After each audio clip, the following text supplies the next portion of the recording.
morning by talking about a couple of considerations before we start our therapy techniques. So let me just get on the slide. And I want to make one comment about evaluation. This morning, we have another child joining us, and we will once again go through the evaluation process, and we will once again go through all of those slides when we are talking about the child, so that you have another opportunity to make observations. And if you would like, there is a form in your handout that is just really a checklist. And if you want to write on it, that's fine. If you just want to write next to it. So as you're watching the evaluation today, you might want to be looking at that form and just saying, okay, I'm observing this. And I just use like a plus and minus or a check and X to indicate if I see or I don't see the things that are on that checklist. So feel free to use that as we do the evaluation. I also want to point out that my email address is up here. It is, if you can't see it, oromotor,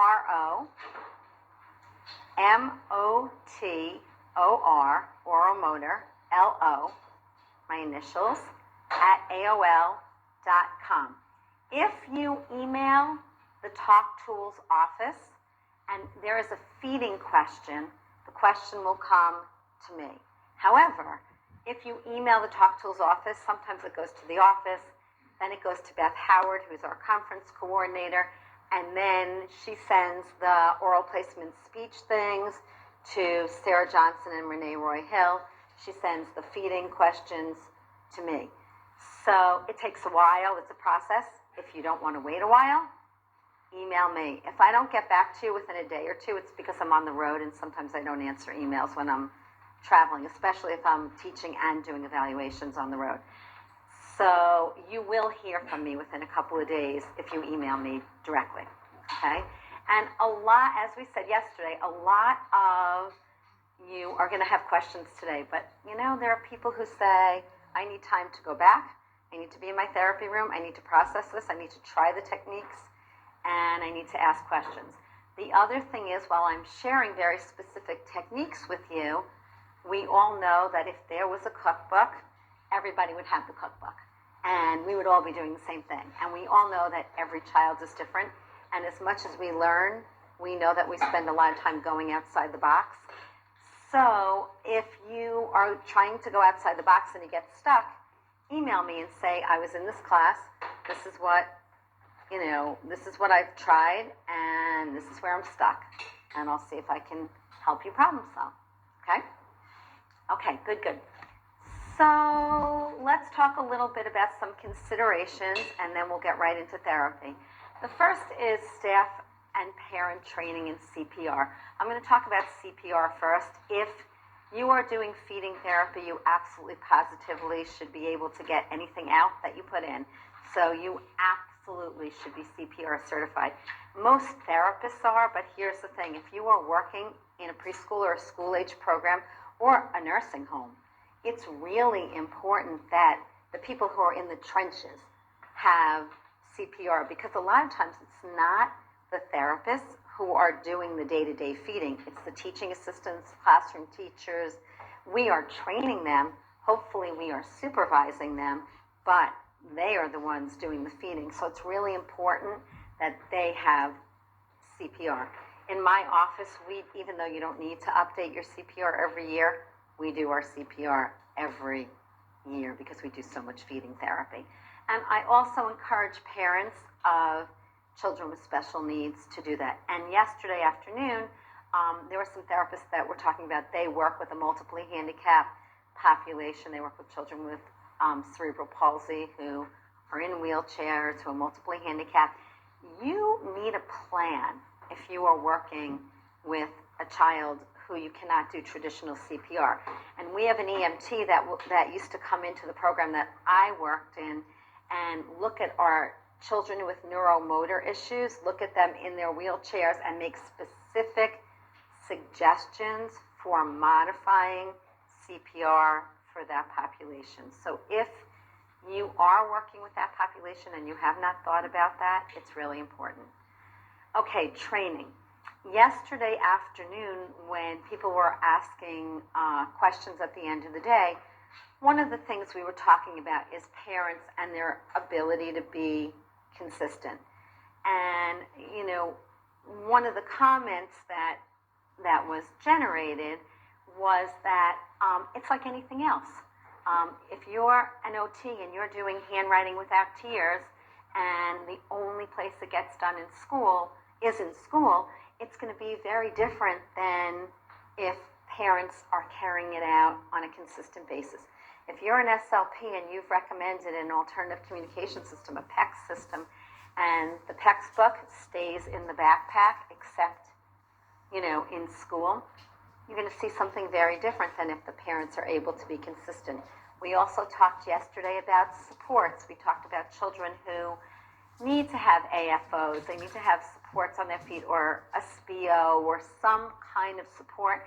And the only time the support is on is when the child is in school because the parents don't put them on at home. And obviously you're going to see a difference. It's the same thing with feeding. Hopefully we are training our parents. When I do therapy, I always have parents in the room with me. Is it true that sometimes children are different when the parents are there? Yes, but I'm not the one doing feeding 3 times a day. So it doesn't matter. I need to make sure that the parents can do this. So I do a lot of turn taking with parents. I will feed parents. I will let parents feed me. I will have a turn with the child, and I will have mom or dad or whoever the caretaker is have a turn with the child. So I think that that's really important. And if you're in a school-based program and you know there's no consistency at home, the best thing that you can do is make sure your teaching assistants and your classroom teachers really have a good handle on what they are doing and why they are doing. And in the afternoon, the question also came up about teams not necessarily being on the same page as the therapist in terms of how to do this. And I think the best way is feed them. Do some of the practical things that we did yesterday or we're going to do today so that they see what it feels like in their mouths and they know what they are looking for. So many times we tell people things, but they really can't process it because they can't feel it. And when I feed parents or when I do an exercise to a parent, they're like, oh yeah, I can feel what that's doing to my lip, or I can feel what that's doing to my tongue, or I understand now what my child is doing. So I think that that's really important when you're training. Having said that, I'm going to make a very quick comment about parents. I think it's sometimes very difficult for us as therapists to have empathy for what some of our parents go through. I mean, we certainly understand that the children that we are working with have a lot of challenges. And, you know, as we started out the day yesterday saying, if you're a parent, you don't go into parenting thinking this is going to be a walk in the park. You know there are going to be challenges. But I think when you have a child with special needs, you know, everyone in the world is telling you what to do. The OT, the PT, the speech pathologist, you know, your special educator, your ABA provider if you have a child on the spectrum, you know, maybe the psychologist and the social worker, and certainly your mother-in-law. So, you know, and I think that that's very overwhelming and very challenging. And a lot of times, one of the things that parents of children with special needs hear from the grandparents is, oh, you crazy. Oh, don't worry. Oh, he'll grow out of it. Oh, you're being neurotic, you know. And you start to question yourself as a parent. And you say, oh, maybe I'm being, you know, crazy about this. So I think we have to understand that. And not that I'm advocating that you have to live with every family, but I had an experience probably 15, 20 years ago that I'll share with you because it just opened my eyes incredibly. I went out to Virginia to Suzanne Evans Morris's program, and I lived for a week with a family of a little boy who was medically compromised and had cerebral palsy. And this was an amazing family. I mean, they would come, and this was a child who was very low functioning. And his medical his medical history filled a dictionary before it was on computers, okay? So there were a lot of things going on with Mikey, and his parents were truly some of the most wonderful people I have ever met. They came in every week to therapy with a smile on their faces and telling me some funny story about something that happened with Mikey. Okay, so we go out to Virginia. These people hadn't slept in 4 years. I mean, literally, they never slept through the night because Mikey was up every hour on the hour. They hadn't had a meal together because somebody was always had to hold Mikey while the other person was eating. So they always took turns eating. And I was just, I'm like thinking, oh my goodness, and here I am asking them to do these 4 million things. And look at what they have to do to get through the day with Mikey. So, as I said, not that I want to live with every family I work with, but I think it was an incredible lesson for me about empathizing with what a lot of the families that we work with have to deal with on a day-to-day basis. Okay? Okay. Medical status and the tube-fed child. Should every child be fed by mouth? Obviously, the answer to that is no. And I think if you're in a private practice and you are working with a child that you truly feel is not safe to eat, and you say, listen, it's not that medical science has the best answers in terms of instrumental testing. They don't. But if your clinical judgment, your bedside evaluation says to you, you know what, there are some real red lights here, or red flags here, I should say, that this child may be aspirating. I would really like to have a modified barium swallow study. Let's talk to your doctor. If a family says no, and you're in private practice, you can say, you know what, I'm not comfortable working with this child. Unfortunately, if you're in a school-based setting, a lot of times it's really difficult. Depending upon your administration and what kind of support you get, you may not be able to say no. But you can say, we need to have a physician sign off on the fact that they feel that your child is safe to eat. And I think the other thing you can say is if there are some times that parents are feeding children textures that they really should not be eating and that it really does not look safe. And you can say in school, we will only feed them purees. We will work on the motor skills for chewing. But these are the reasons, and you're going to have a better idea after we've gone through all these therapy techniques today. These are the reasons that it's not safe for your child to be eating those textures, and in school we have to feed him purees. And hopefully you're going to be able to make a case to your administrations, your administrators to support that. Okay? I'll tell you a story about a little boy that both Sarah and I saw for therapy. His name was Hazard, and that really was his name. And feeding him truly was a hazard. Hazard was an orally fed child because his mom felt like it was one of the things that there weren't a lot of things that Hazard could do that other children were doing. And I think this was so important to her that, he was eating by mouth. It was something that he could do that other children were doing. Feeding Hazard would literally take an hour. And his teaching assistant, her name was Catherine. We called her St. Catherine because it was amazing the patience this woman had. She would feed Hazard for an hour, and 4 out of 5 days, Hazard would throw up after the meal. And Hazard, I don't think he felt hunger. He had absolutely no pleasure from the feeding situation. He probably was microaspirating, but the doctor signed off that Hazard should be an oral feeder. And that was probably 20 years ago. Today, I would have said, he's really not safe to feed by mouth, and he really should be tube fed. So I think we grow as therapists, we become more confident in saying things like that. I think 20 years ago I would have had more difficulty saying that. I think that that's really important to be able to say yes. If Jane had come to an evaluation with Mm-hmm. Would you have thought to maybe say, hold on, stay in the struggle and taking it up, eating cheese, which is like... No, but I would be if Jane had come to my office, I have a lot more options in terms of looking at her body and working with her body. I mean, I don't have, I was very limited. I'm limited in this room to what I can work with. And I would have looked more at what was going on in terms of Jane's whole body. I probably would have mapped some movement in her body and movement in her jaw. We may have done some eating outside of the chair so that I had more control of her.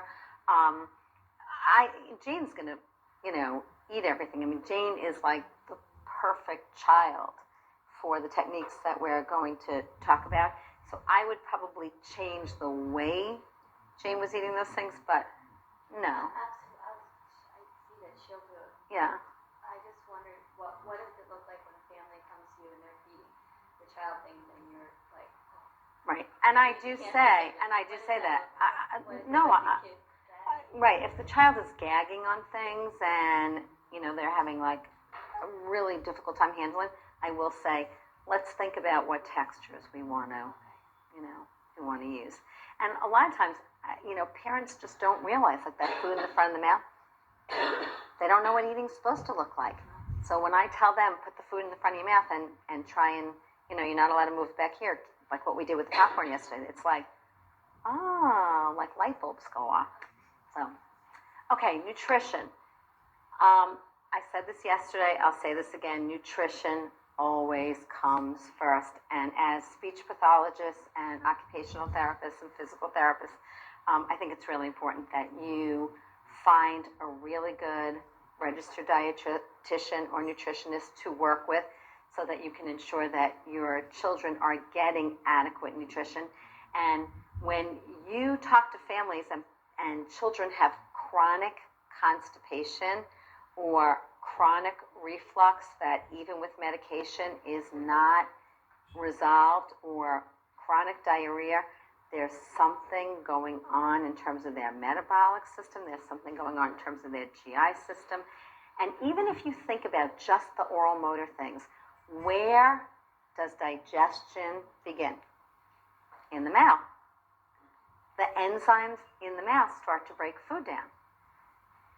So if you're not chewing and you're swallowing pieces of cheese whole, and you look in their diapers, and what do you see? Whole pieces of cheese. They're not being digested. So they're not benefiting in a lot of cases from the nutrients in food. And in a lot of cases, those are the kids that you see that have chronic constipation. So I think working with a nutritionist is really important. Next on the list is communication. More than half of the people in this room are communication specialists, right? You know the old Dr. Spock thing, don't ask your child if he wants to go to sleep if you're going to put him to sleep one way or the other. Don't say to a child, do you want to eat, as the spoon's coming to their mouth and they're going like this, right? That's not the question. We want to give them as much control as we can, but don't ask if they want to eat if you're not going to respect the answer. Say, it's time to eat. Would you like yogurt or would you like pudding if that's the choice? But don't ask them if they want to eat if you're not going to respect that. And I think the biggest thing for us as therapists is most of the time, and again, I am not going to tell you there are never purely behavioral issues. Every once in a while, I saw a 14-year-old young lady who had been raped and stopped eating. That was, a psychological behavioral issue. That's not, in most cases, what we are dealing with. We are dealing with children with developmental delays, with neuromotor issues, who, yes, they may have behavioral issues, but the underlying issues are sensory and motor, and they have to be addressed before the behavior. Doesn't mean you may not have to do behavioral. You may need a behavioral program, but before you go to a behavioral program, You have to address those underlying sensory motor issues. So when a child says no, there's usually, not always, but usually a very good reason. And it's our job to try and figure out what that reason is. Okay? So now let's get into the fun stuff. Okay, the goal of a pre-feeding program is to develop the motor skills for safe, effective, nutritive feeding. All right? You are always mapping sensory on to motor. And as I said to you yesterday, I can't tell you how many times I have gone into programs to consult, and I see therapists in kids' mouth, and they're in their cheeks, and they're all over their mouth, and kids are like this. And, you know, therapists tell me I'm trying to increase sensory awareness, decrease sensory defensiveness. If you have a child whose hands are out here, whose foot's out here, whose body's here, guess what? You're not doing any of those things, okay?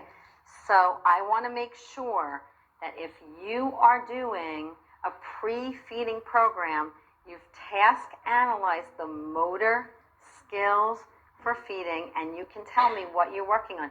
If you're working on spoon feeding, you need to be able to say to me, this child needs lip closure to clean a spoon.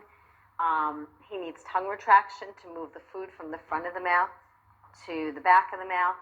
And then we're going to map sensory onto that. What is it that this child will tolerate, or that facilitates the movement that I need for feeding? Okay? So, as I said to you yesterday, I am going to share a series of pre-feeding exercises that I use all the time. And it's not like I never do other things. I certainly do, but these are exercises that I have generated, that I have used over a long period of time, that a lot of the therapists at Talk Tools use, and that I've shared with countless numbers of therapists, and have gotten feedback that they work with large numbers of children. And again, remember the bag lady concept. It doesn't mean that things that you have been doing that work for you get thrown out. This just gets added to your bag. Okay, so the first one is primarily for infants. So if you're working with an adult population, this is not applicable. We talked yesterday about the palate fusing in and around a year of age. If you are lucky enough to work with children at birth, and there are populations of children that have tone issues, that you see that the tongue is low and forward in the mouth, so you know that the potential exists that the palate is going to close like this. Or even children who have severe allergies and are really mouth breathers and their tongues are always forward. If you look in the mouths, for those of you who are SLPs, of your kids with L and R and S problems, look at their palates, because in many cases, they're going to have high palatal vaults. If you work with children who are medically compromised and have been intubated, you might want to do a palatal massage. Okay, so those would be some red flags for populations that you would like to do this with. Now, what I'm going to do is, for each of these exercises, I'm going to tell you why you're doing them. I'm going to show you how to do it. There are pictures for most of the exercises, not always such great pictures, they'll make more sense when I explain them, but there are like little diagrams of the exercises in your handouts. And for some of them, I'm going to ask you to do them along with me so that you can feel what they feel like. Everyone has a toothache in front of them, and this tool in your mouth may feel awful. And if it does, based on your sensory system, I would choose another tool, and I'm going to show you a lot of tools, okay? So as I said, the palatal massage, the goal of a palatal massage is to maintain the shape of the palate, and as you can see, this is written in your book, so you don't have to write copious notes, and you are only going to use it with children under a year of age, because after that, the palate has fused, okay? What you are going to do is you are going to start midline on the palatal raphe, R-A-P-H-E. If you're not an SLP, if you take your tongue and you move it from the front of your mouth to the back of your mouth, you're going to feel a bump in between the two halves of your palate, okay, of your hard palate. Okay, everyone feel that bump? Okay, that's your palatal raphe. So when you do this palatal massage, you are going in midline on the palatal raphe, and you are rolling your finger out to the lateral molar ridge. And again, if you're not a speech pathologist, the lateral molar ridge is where your teeth are going to insert. Because remember, this is an infant. You're going to pick up your finger, go back to midline, and roll out to the opposite lateral molar ridge. Keep in mind that your pre-feeding exercises, best case scenario, and we'll talk about modifications, are going to be done with an infant prior to every daytime feeding, okay, for an infant. So your pre-feeding exercises with an infant are done prior to every daytime feeding. As children get older, and they're in that toddler age, I say prior, 3 times a day prior to each feeding. Once kids are school age, I really say twice a day because it's real life in therapy. It's really hard to get them in more when school age children have a million things going on. So that's the frequency. The repetitions, use 4 to 5 repetitions unless I tell you otherwise. So that's 1, 1, 2, 2, 3, 3, 4, 4, 5, 5, okay? So again, just to recap that, if you're working with infants, your pre-feeding exercises are done prior to every daytime feeding. If you are working with toddlers, I say, that are eating, 3 meals a day, I'm going to tell you to try and do the exercises 3 times a day prior to each feeding. If you are working with school-age children or, young adults, and it is too difficult to get it in 3 times a day, you want the exercises to be done at least twice a day, and you are looking at 4 to 5 repetitions for each exercise, okay, unless I tell you otherwise. Okay, so if you are working with infants and you would like to feel the palatal massage in your mouth, this afternoon, when we do our feeding practicum, I'm going to walk around and watch you feeding each other, and that would be a great time to ask me to put a glove on and do this. I'm also going to tell you, I have really small hands. I almost always use my middle finger. If I'm working with someone who has big hands, I will teach them to use their pinky to do this. So the size and shape of your hand is going to influence what you do. If someone who works with infants, anyone? Do you mind just turning your chair around here so I can do this? Yeah? I am. If you're okay with it. Okay. For the sake of everyone else.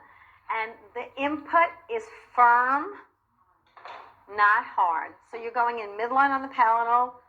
Well, it's out to the lateral molar ridge, out to the lateral molar ridge, out, out 4 to 5 times. So it's firm, but it's not hard, and you are only on the hard palate. You are not on the soft palate, okay? So if you want to feel this afternoon, let me know, okay? Good, good. So let's move on to talking about facial massage. And what I want to tell you about, yes? Quick question. Would this technique be appropriate for a micro even if it's one, but Are you saying it was a preemie? yeah, micro cream. Yeah, it depends. The answer is possibly because the palate may not have fused. And even like there are populations, like we know in the Down syndrome population that the head fuses a little bit later than a year. and the palate fuses a little bit later than a year. So if you still have a soft spot on the head, then chances are you still have a soft spot on the palate. Okay, facial massage. Some of the techniques I'm going to share with you work much better with low tone or high tone children. Massage, if you talk to a massage therapist, they will tell you your body gets what it needs from massage. So massage can be both toning and relaxing. So the goals of this massage are either toning or relaxing. And you're going to notice that if you look at the picture in your book, that I'm always going towards midline. Feeding and speech are both midline activities, okay? And I want mobility through the upper lip and the facial quads, okay? So if you look at the massage pattern, I am doing those three things. I am facilitating either toning or relaxing. I am facilitating midline orientation, and I am facilitating mobility through the facial quads, okay, and the upper lip. If you think about massage, if you've ever had a massage, it's not like this, right? It's firm and it's elongated. Remember yesterday when we did our sensory practicum and we looked at deep pressure versus light touch? A lot of times when we're working with little kids, we think we have to be gentle with them. And a lot of times parents have figured this out. They'll say, love's rough play. You know, the more we scrunch them, the more we throw them around. They don't know why, but they know that that works. And I want you to keep in mind when you are doing your massage, firm, deep pressure, and elongated. So none of this, okay? So I'm going to demonstrate the massage pattern for you, and then I'm going to ask everyone to do it along with me. Before that, I just want to tell you, this goes back to sensory motor. You can do it with your hands, but a lot of times parents, if they can incorporate something into a daily living activity or a play activity, they're going to be much more likely to fit it into their day. I always say there are want-tos and there are have-tos in life. It was kind of like my thing with my children when they were growing up, and I tell that to therapists and parents also. You may not have time to do therapy, but you should wash your child's face and brush your child's teeth. And if you have 3 children and you're trying to get out in the morning and somebody's giving you like the 14 things to do, the more things that you can incorporate into daily living, the more likely they're going to get done on a regular basis. So I tell parents, you can do this in the bathtub, you can do this when you're washing your child's face. If you put lotion on your child's face or sunscreen on your child's face, use the massage pattern when you do that. In play, a lot of times I will just do, kids have no idea it's therapy. I'll do, you are so cute. And they have no idea that it's not, just telling them that they're cute. I'm going to show you my bean bags. And a lot of times I'll use the bean bags. We'll hide the bean bags in the ball pit. We'll find the bean bags and they'll land up on the child's face. We'll be playing with the bean bags in my Fisher-Price basketball. And we'll throw the bean bags in and then we'll do them on. So if you are working with toddlers and preschoolers and school-age children who are cognitively impaired especially, make sure that you're doing this in play as much as possible. So many of our kids are so therapied out. They've been in therapy forever. They see a therapist coming and they're like, like this. So if you think about what we do with typically developing preschoolers, we play. Obviously, if you're working with older children or adults, you can explain to them why you are doing it. And I've even had some older clients do it to themselves. I have a young lady on my caseload who is 21, has a diagnosis of Down syndrome, never had muscle-based therapy. She got involved in this because she has a cousin who I start to see as an infant who also has a diagnosis of Down syndrome. And the grandmother actually looked at both these children in terms of and said to her older granddaughter, do you want to do this? And her granddaughter has done incredibly well, and she actually does a lot of the exercises to herself when she brushes her teeth and washes her face, okay? So, what you're going to do, and again, how much of your hand needs to be on your face, on your client's face, it depends on the size and the shape of your client's face and your hands. If I'm working with an infant, I may be using 2 fingers. If I'm working with an adult, I might be using the palm of my hand and my whole hand, okay? You are working from the temporal mandibular joint. Remember yesterday we bit down when we were talking about tonic bite? That's your TMJ. We're working from the temporal mandibular joint to the corners of your lips, alongside your nostrils, into your upper lip, and under your nostrils. So it should look like this. 1, 2, 3. And you're going to do that 4 to 5 times. And again, I want you to scrunch your face. The input needs to be firm and elongated, okay? So if you're writing, put your pens down and look at me, and we're going to do this together. So you're going to start your temporal mandibular joint. It's TMJ to the corners of the lips, alongside your nostrils, into your upper lip, under your nostrils, into your upper lip. Okay? Okay, and see what you did with your upper lip after? Like that? That's what I want you to do. Okay, and again, you only did it once. If you did that 4 to 5 times, you'd be going like that. And again, ask your parents, ask your classroom teachers if you're asking them to do it. Ask them to do it to themselves so they know what it feels like. Okay?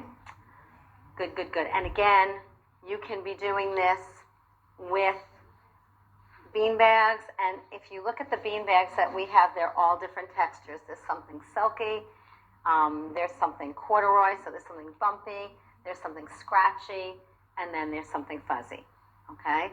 And you can also do this if you're doing in the bathtub, if you use these like little bath buddies, kind of, you can do massage with that, because again, I work with little kids, so I want to make it fun. And as a therapist, and we have to talk about gloves, obviously, if I'm working with a child that's medically compromised, if I'm working with a child who is really drooly or who is sick, I'm very careful about either wearing gloves or having a parent do this. If you do massage on your face with gloves, you're going to be like, oh, that feels awful. And a lot of the children we work with have major sensory. They see gloves and they are like running, and your medically compromised children. I would rather you teach a parent or a grandma or whoever's with the child to do the technique and let them do it without it if you're not comfortable putting your hands on a child's face without gloves.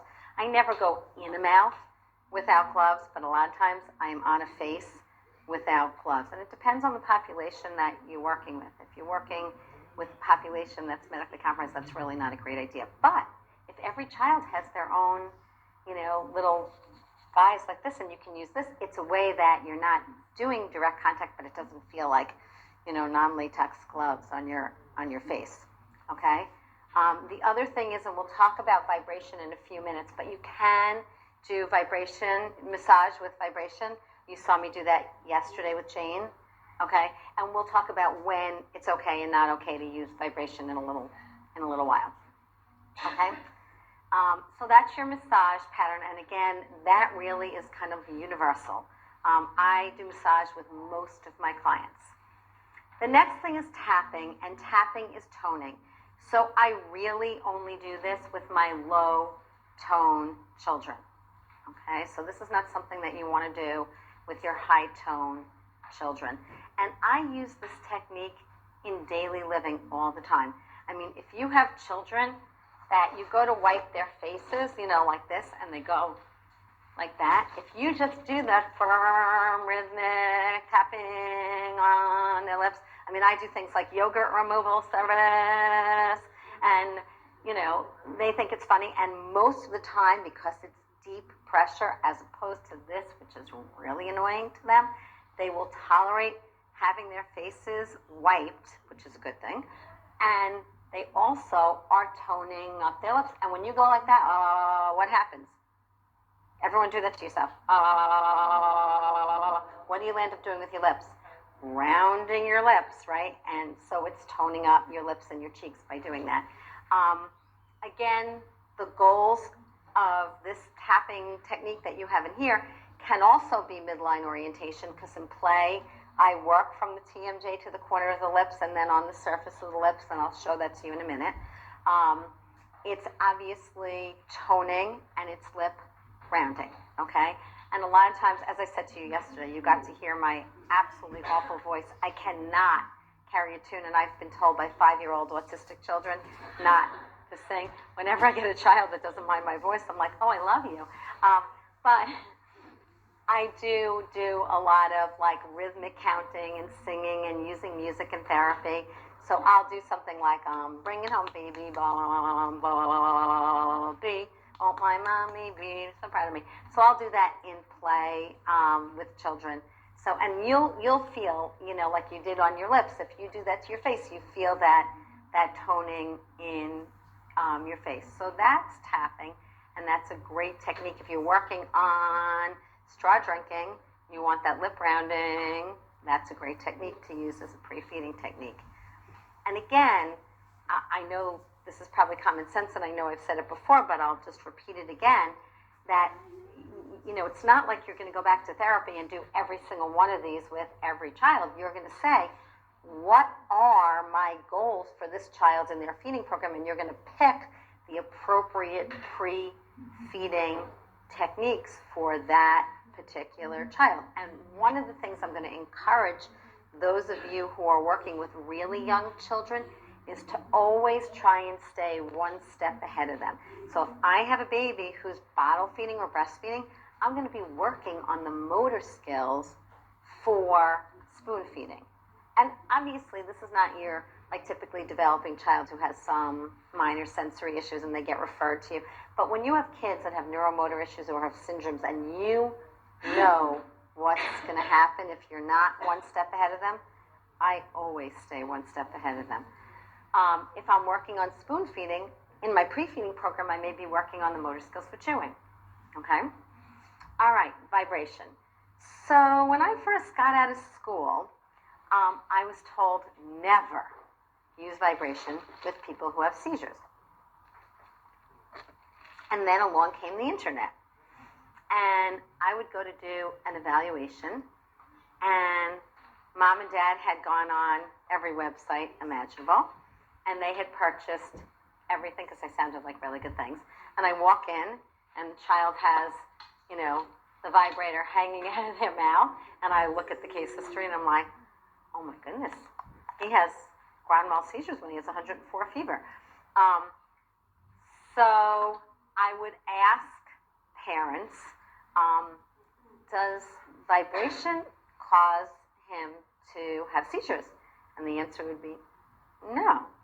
And so I started to talk to some neurologists, and I think this goes back to the same thing we talked about yesterday with should you texture up food. You need to know what precipitates a seizure. If you have clients on your caseload who any rapid movement, any change in their eyes, flashing lights, sudden noises cause seizures, do not use vibration with them. But if you are working with children or adults who have had some grand mal seizures when they have 104 fever, or, you know, or when they're sick, or something like that, vibration is probably fine to use. I usually, when I see a diagnosis of seizures, I usually do ask a physician if they have any hesitation for me trying vibration. I never go right to the face. I never go right to the face, but I never go right to the face with vibration. I will always let children feel it on their hands, feel it on their arms, feel it on their legs, and sometimes it's got to be on their toes. And, you know, somebody asked me yesterday, well, what if you can't get to their mouth? And you got to see a little bit of that yesterday. Whitney was commenting last night that she watched me outside working with Jane before we came in. And when I first approached Jane, she was running in the other direction. And there was no way I was going to go to her face. I mean, I was doing the vibration on the floor, on me, on her therapist, and then on her toes, and slowly working up her body. And Whitney was able to, Whitney. Whitney was able to tolerate that. Jane was able to move from her toes up her body in one session. That's not always, sometimes I'm working for 2 months before I get anywhere near the face. Jane was just very cooperative because she wanted you to be able to see that yesterday. But,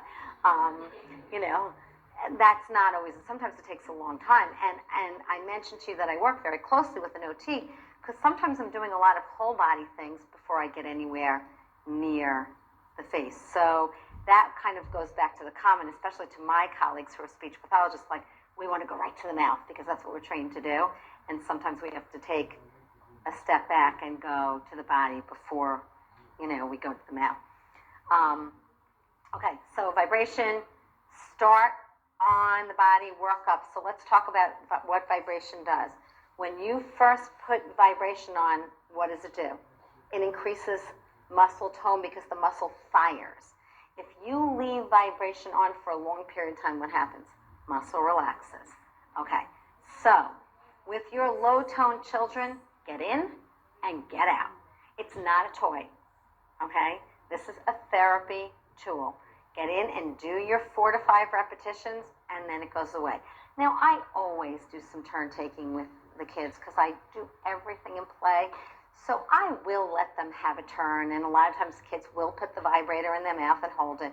But I make sure it's not like, letting them hold it for 10 minutes in their mouth. I make sure they have a turn, then I say, Lori's turn, and, I take the tool away and use the tool the way I want it to be used, okay? So it's not like they can never touch it.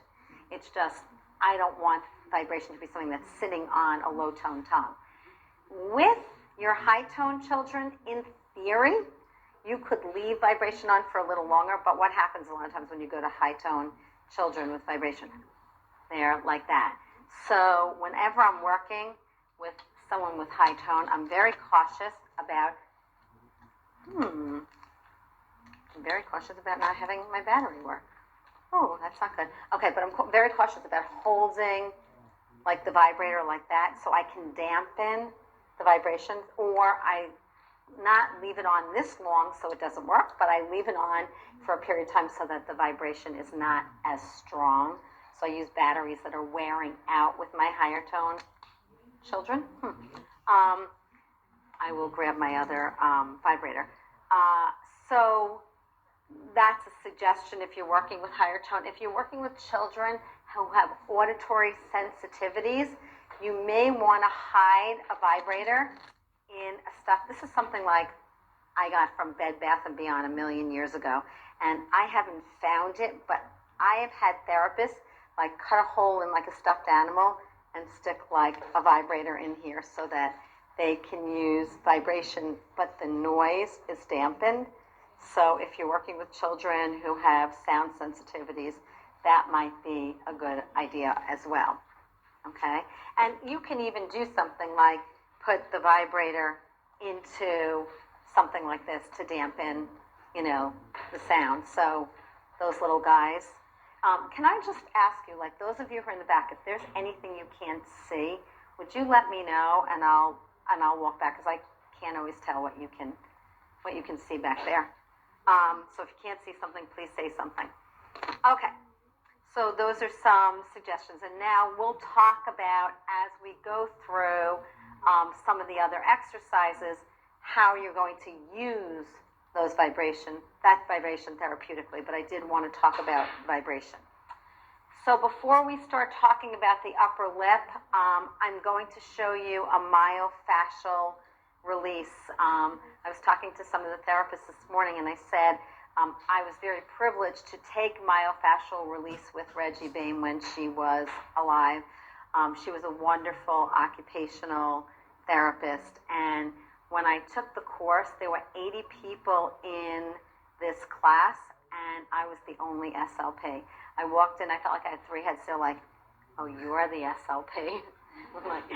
There were 79 OTs and PTs and me. I was working on parts of the body. I had no idea what the nerve innervation was for them. I am going to teach you myofascial in like a thimble, and I'm going to show you one myofascial release that you really cannot do wrong, okay? So basically, if you think about fascia, it's a gelatinous web system that covers the muscles and bones in your entire body. If you work with children with neuromotor issues and you see them stuck in this position, the fascia tightens. If you've ever had a cut and you feel like around the cut the skin tightening, that's fascia. It tightens to protect the area, okay? If you go in and do neuromuscular re-education, which is what we are doing most of the time, I mean, if you're lucky enough to get a baby at birth, that may not be what you're doing. But if you're working with older children or certainly adults, usually what we're doing is neuromuscular re-education. If you release the fascia before you do your neuromuscular re-education, you are going to be much more effective in terms of long term. So this is a technique that you only want to use if you have a really retracted upper lip. So those of you who are working with children with neuromotor issues that have high tone and their upper lips look like this and there is no mobility in that upper lip, before you start doing some of the neuromotor things, you may want to release the fascia in the upper lip. So again, I am going to show you and then I'm going to ask you to do this. So what you would do is you would take your fingers, you would put them under your nostrils. Unlike a massage, you are not going to drag your fingers. You are going to allow your fingers to move, to glide through the fascia. And you only need to do this once. It looks like everyone wants to do it with me, so go ahead, do it with me. Take your hands up, put them under your nostrils. Push in and stretch down and hold. Hold it, hold it, hold it. When your fingers touch the vermilion of your upper lip, the red part of your upper lip, then you can release. Okay? Okay, so you just did? All right. Now, you can feel your fingers gliding, and what was very interesting to me, working on parts of the body that at the time I had no idea what the nerve innervation was, you can actually feel your fingers moving through the fascia. And again, you only need one release. And once you get that release, then you can go into doing your other exercises. So in most cases, you are not going to do this with your low-tone children. You are going to do this with your, or adults. You're going to do this with your higher tone clients. Okay? Okay.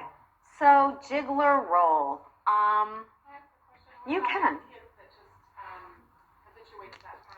Yeah. Right. That's why I said in most cases. That goes under my never say never.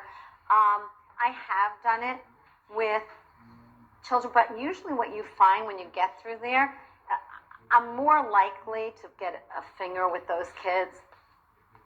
This isn't in my handout, but I'm more likely to do something like that with those kids, than I am to do a myofascial release with those kids. But I won't say that I've never done it.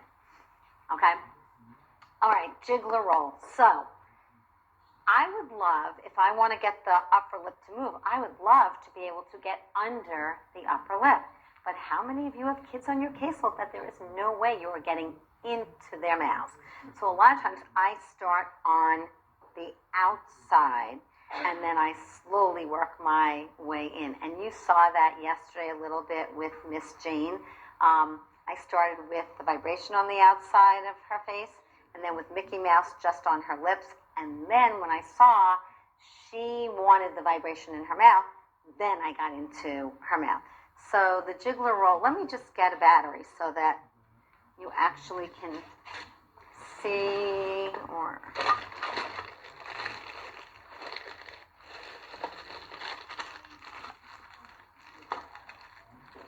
let's see if it's my, can you do me a favor, Whitney? Can you just change that so I can, okay. So, I'm back. So what you're going to do, and again, why would you use this? Why do you need that upper lip mobility? You need it for spoon feeding. You need it for cup drinking. You need it for straw drinking. You need it for chewing, right? We're always saying to our kids, chew with your mouth closed. Okay, we want them to be able to contain the bolts. Doesn't work. Okay. And if you are a speech language pathologist, you need it for bilabial sounds. So your kids are doing ma ma ma ma ma, right? Or ma ma ma ma ma, or ma ma ma ma ma. You need that upper lip movement, okay? So you are basically rolling the jiggler from under the nostrils into the insertion of the upper lip, okay? And again, use your 4 to 5 repetitions as your rule of thumb. And basically what I'm doing is I'm dragging the upper lip down, okay? And if you were doing massage, you could do TMJ to the corners of the lips alongside the nostrils and incorporate your jiggler roll into that, okay? And incorporate your jiggler roll. Everything is bilateral except when you're using vibration, it's just too much input most of the time. So you're holding, massaging, holding, massaging. And again, if you're working with toddlers and young school-age children, make it fun. I had a little girl who would not go anywhere near the vibration. I mean, and I really wanted to get vibration on her face. So in play, I gave her one that wasn't vibrating, and, you know, Mr. Elephant, Mr. Gator went for a walk, and, you know, they were playing. She was very social. She was just like this about any kind of input. And then I started to turn my vibrator on, and hers wasn't on, and I said, you know, oh, he shakes hands, he has to give him a kiss goodbye, whatever. And then I would say, oh, where's Mr. Ghost? Because I had another one of these. I said, oh, can you just hold that for me for a second? And, you know, turn around to get, so, you know, and slowly, she didn't even realize that she was holding it, and then he would kiss Mr. Ghost, he would kiss Mr. Elephant, and then I would say, oh, can you give him a kiss? And she was so engaged in the play interaction that eventually, over a course of 3 or 4 weeks, I got her to tolerate the vibration, and then I could use it as a tool, okay? All right. I was thinking when Luke said before when he was talking about the forms and he said, you're not children, I'm thinking in therapy. Yeah, we really are. we do this because we still want to play. Yes? I have a question. I noticed that for all the exercises that have vibration, you write over 1 year. Would you thank you. under a year? Yeah. I tend not to use vibration under a year of age because the neurological system is immature. I won't tell you I have never done it, but I rarely use vibration under a year of age. Okay, that goes under the never say never, but rarely. Thank you. Okay, so that's my jiggler roll. Mickey Mouse, you got to see yesterday. If you're not familiar with this, this is a Z-vibe. Okay, this is like a vibrate. The bottom of this, it's like a vibrating toothbrush. Okay, it comes with a lot of different tops. This is Mickey Mouse. If you look at Mickey Mouse's ears, you will see, and Luke has samples of all these, so you can take a look at them if you want to see what they look like. It is indented, so it is shaped like a spoon. So basically, in addition to getting upper lip mobility, I am developing the motor plan for spoon feeding. And again, I wrote Mickey Mouse M, and this goes back to what I said yesterday, never lose sight of my home base as a speech pathologist. As long as I'm working on that, that upper lip coming down and forward to scrape the food off the spoon, might as well be facilitating the sound that you use basically the same motor plan for. So I work on an while I'm doing it, or I'm saying if it's a really low functioning child. But this is not something that you need them to be able to vocalize to do, because you're working on the motor skills for spoon feeding, the motor skills for cup drinking, the motor skills for chewing with your lips closed. So I usually provide support. You saw this yesterday, and I do.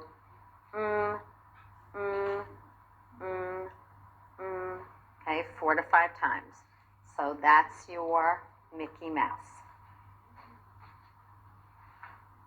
And again, I have used this with both low tone and high tone children. Sometimes when I do it with high tone children, I do it with the vibration off. Okay? So let's talk about an upper lip stretch. This you can do with anyone at any age. Yes? Sorry, I can tell what where you're providing support to your jaw. I had a finger under my jaw and a finger around either my cheeks, if I need the input here, or my jaw just to provide stability. Okay, so middle finger under the bony process of the mandible, your pointer and your thumb either here or here. Okay? Your upper lip stretch you can basically do with any age, and I'm going to share a lot of different sensory options. The goal of your upper lip stretch is mobility for spoon, cup, straw, chewing, and bilabial sound production. This mapping sensory onto it, I can use, if I'm working with an infant, I can use a gloved hand to do the upper lip stretch. I can use an infident. Okay, I don't know, everyone probably has seen these. It's like a little brush on the end of a finger cot. You can use an infident if you're working with an infant. If you're working with a little bit older child, and this is important if you're working in a setting that just doesn't have the resources.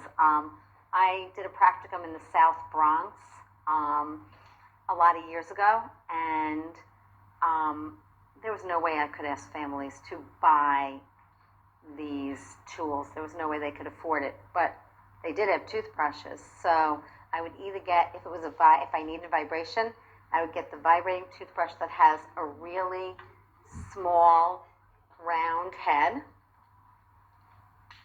like that. And this also goes back to, you can incorporate this into daily living exercises.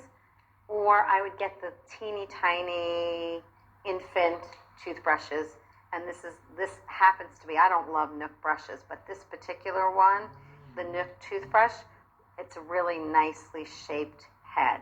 So that would be something that you can use if your families don't have resources. If you are using a toothette in the mouth of an infant, a toddler, a preschooler, or even some school-age child, you have to trim it. The goal is not for the lip to be halfway across the room. We want the lip to come like this, right, to clean a spoon or to stabilize in a cup.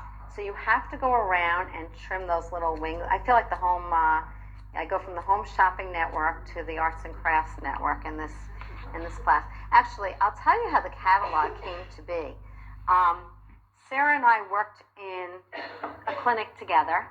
And when we were working in the clinic together, we would say to parents, go to Bed Bath & Beyond and buy this, or go to, whatever. We'd give them the name of the store where we bought something.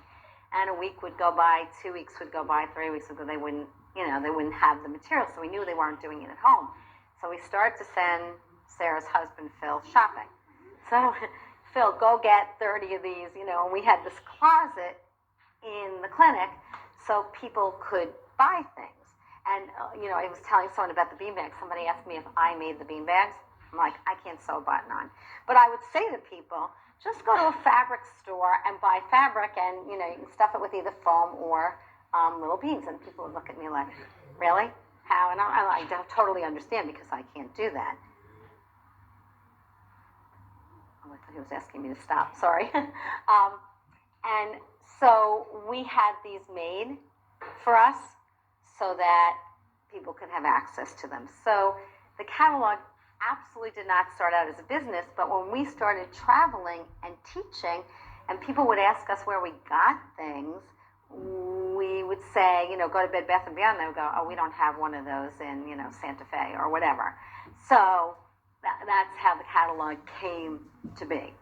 Okay, so your trim toothette is another option. If you absolutely have no other option, you can use a Nook brush. It's not my favorite tool to use, but it's one of those things that's inexpensive and easily accessible to people. I've had way too many children on the spectrum bite the tops of these off, so they make me a little nervous, and they're also a little big for a lot of kids' mouths, so not my first choice. I love the Z-Vibe Yellow Prefer, Prefer. Yellow Prefer head. You can use it with or without vibration, okay? So again, from a sensory perspective, you are going to pick the tool that that helps to facilitate the movement.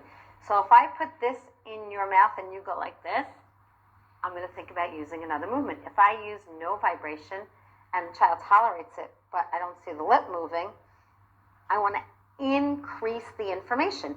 If you add vibration, if you dip this in ice water and you add cold, what are you doing?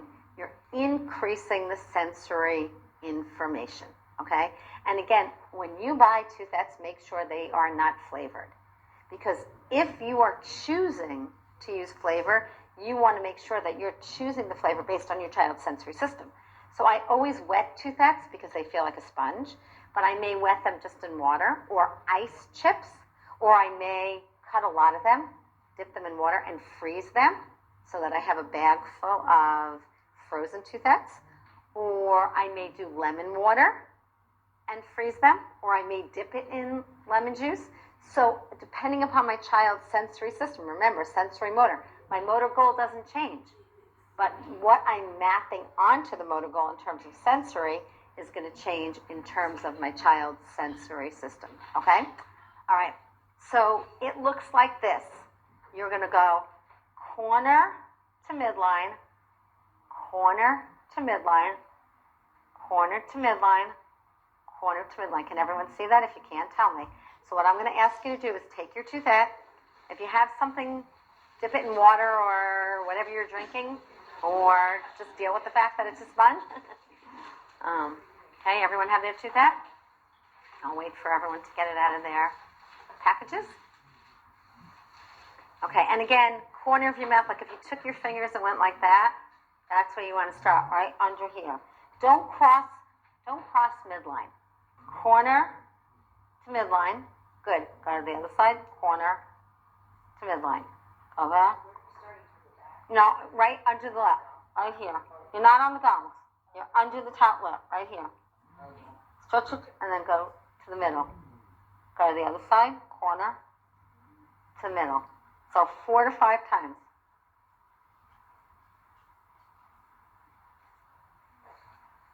Now I can see, even looking at some of your faces, that you're like, ooh, this doesn't feel so great in my mouth. And the other thing is I can see that for some of you, even though you're adults, it's too big for your mouth. So again, size and shape of the tool has to match your client's mouth. Okay, so you're going to do that 4 to 5 times. And what did you do? You just did it. What did you do with your upper lip when you took it out? Right, you're really aware of that upper lip. You're trying to get that upper lip down, yes. Are you just stretching or are you rolling? I'm rolling it between my fingers. Roll, roll, roll. So it kind of becomes automatic that your fingers just work like that. And again, if you need to add increased information and the toothette is a good tool for you, there is a vibrator that you can put the toothette into, and that vibrator will increase the sensory information, okay? I'm just going to ask Whitney to get me one, but she's not here. When she comes back, and I'll ask her to grab a vibrator to show you. Okay, so that is your upper lip stretch. And those 3 exercises that I just went through are all for upper lip mobility. Let's start talking about your cheeks. And actually, as we're working on, oh yes. Can you do that like with the gum down?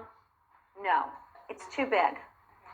I don't like the shape of it. It's too big again. Like, that's why I'm asking you to trim that, number 1. And number 2, sugar increases drooling. So for a lot of the kids I work with, that's not my first choice anyway. Okay, so now we're going to start working on the cheeks. And as we are working on the cheeks, we are also working on lip rounding. All right, so if you think about the vibrating kisses, the goal of that is lip rounding. And I'm getting some cheek, as you round your lips, put your fingers on your cheeks and round your lips. Feel how you pull your cheeks in? Okay. So as you're working on that lip rounding, you are also going to get your cheeks to kick in. And again, vibrating kisses are not giving as much input as some of the other things that we are going to do right after that. But if I can't get into the mouth, this is a good way to start. And you've seen in play with Jane, and I described to you in play how you can work up to doing those kisses. And that support that I described before, where you have a finger under your jaw, put your finger under your jaw, and then take your pointer and your thumb and put them around your lips like this, like a fish face, okay?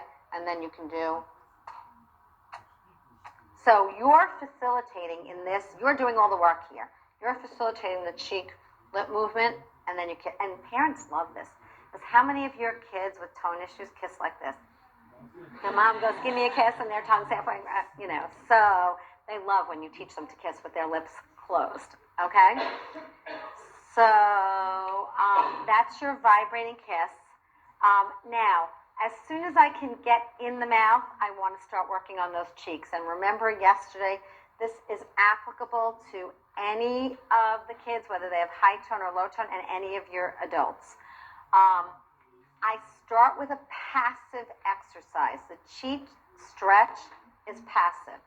Then I go to the cheek resistance, which requires some active participation on the part of your client. However, a wonderful teaching assistant who works with one of my children came up with a great technique that she could use with a child who cognitively couldn't follow the directions.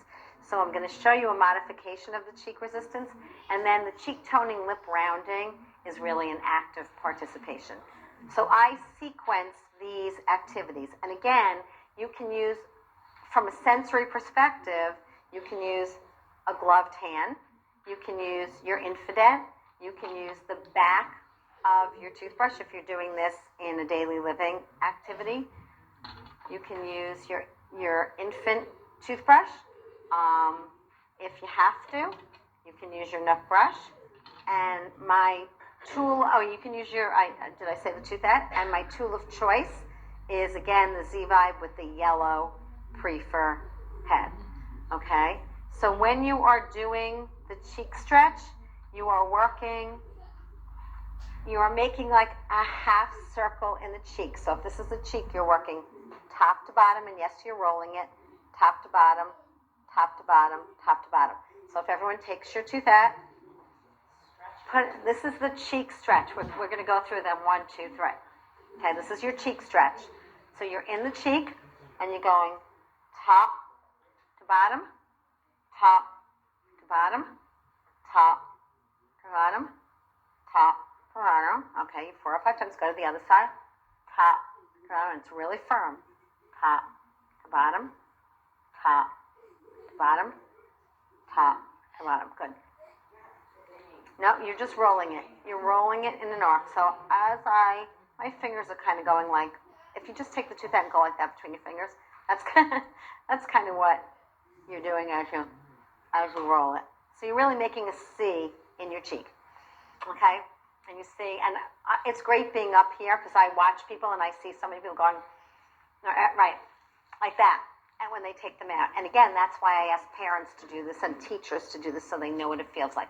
Okay, so that is a totally passive exercise. It doesn't matter where your client is functioning cognitively. No, I'm not going back up, but I'm staying in the out. Okay? Okay. Cheek resistance, any of the tools that I just shared with you are appropriate for doing that. Again, my tool of choice is usually with or without vibration, the Z-Vibe with the yellow prefer head. But having said that, I will use any of these other tools. And again, if you're asking parents to do it in daily living, a toothbrush may suffice.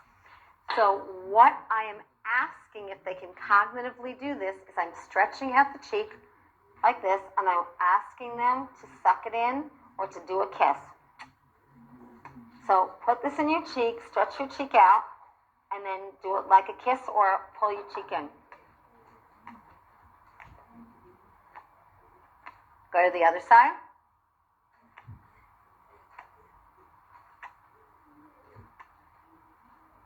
Okay, so you are actively using your cheeks. However, if you have a client that can't follow that direction to suck it in, this was a great technique, and I have to admit it was a teaching assistant who came up with it.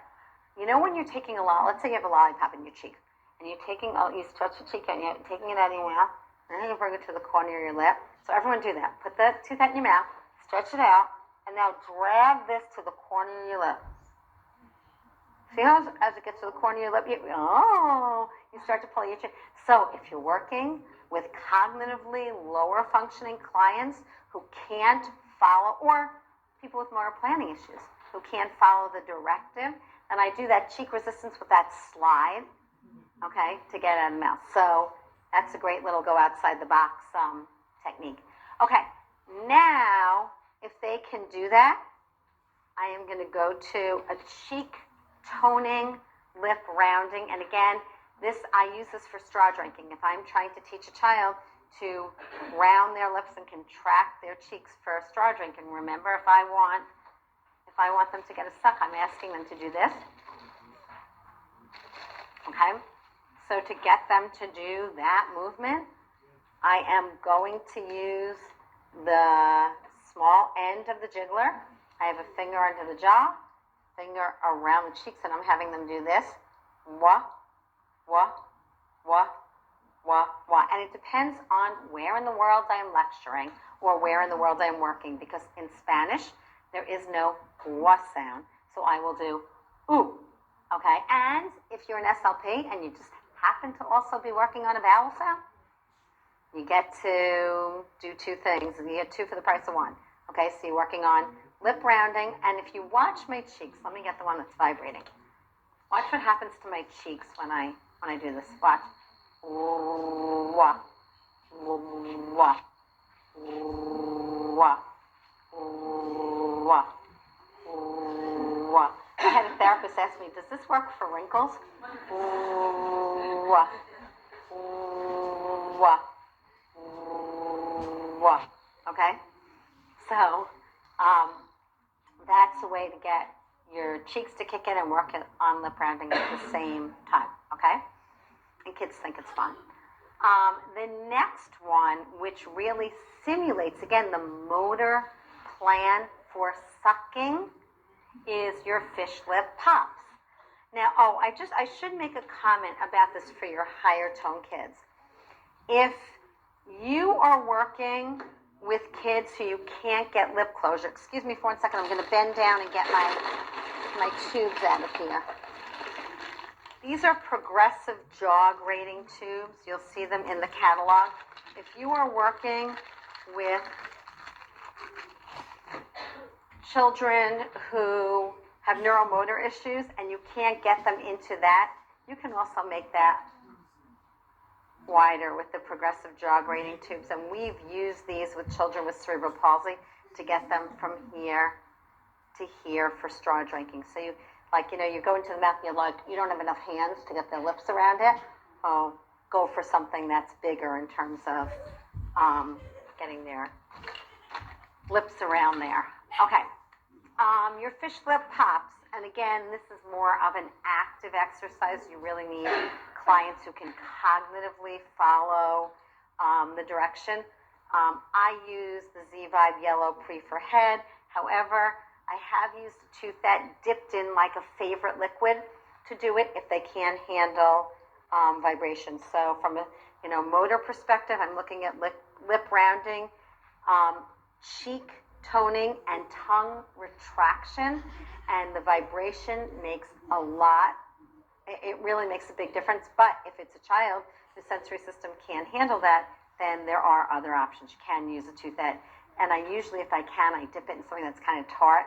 Remember the story I told you yesterday about those liquid sour candies? So I would use that. I would use lemon juice. I would use cranberry juice. So something that's going to get that reaction. So what you're doing with this is you're telling them that they're making like fish faces or Nemo faces or something like that. And obviously, if you're working with an older client, you're just going to tell them to contract their cheeks. like they're doing kiss. And when I work with boys, a lot of times, like especially older boys who like it's just not cool to be doing kisses, I tell them, you know, that like the Power Ranger or something is trying to get their cheeks and they have to pull it back in, or you know they have to push this off their lips or something like that, as opposed to telling them they're giving kisses. So finger here again. This goes between the lips, and it looks like this.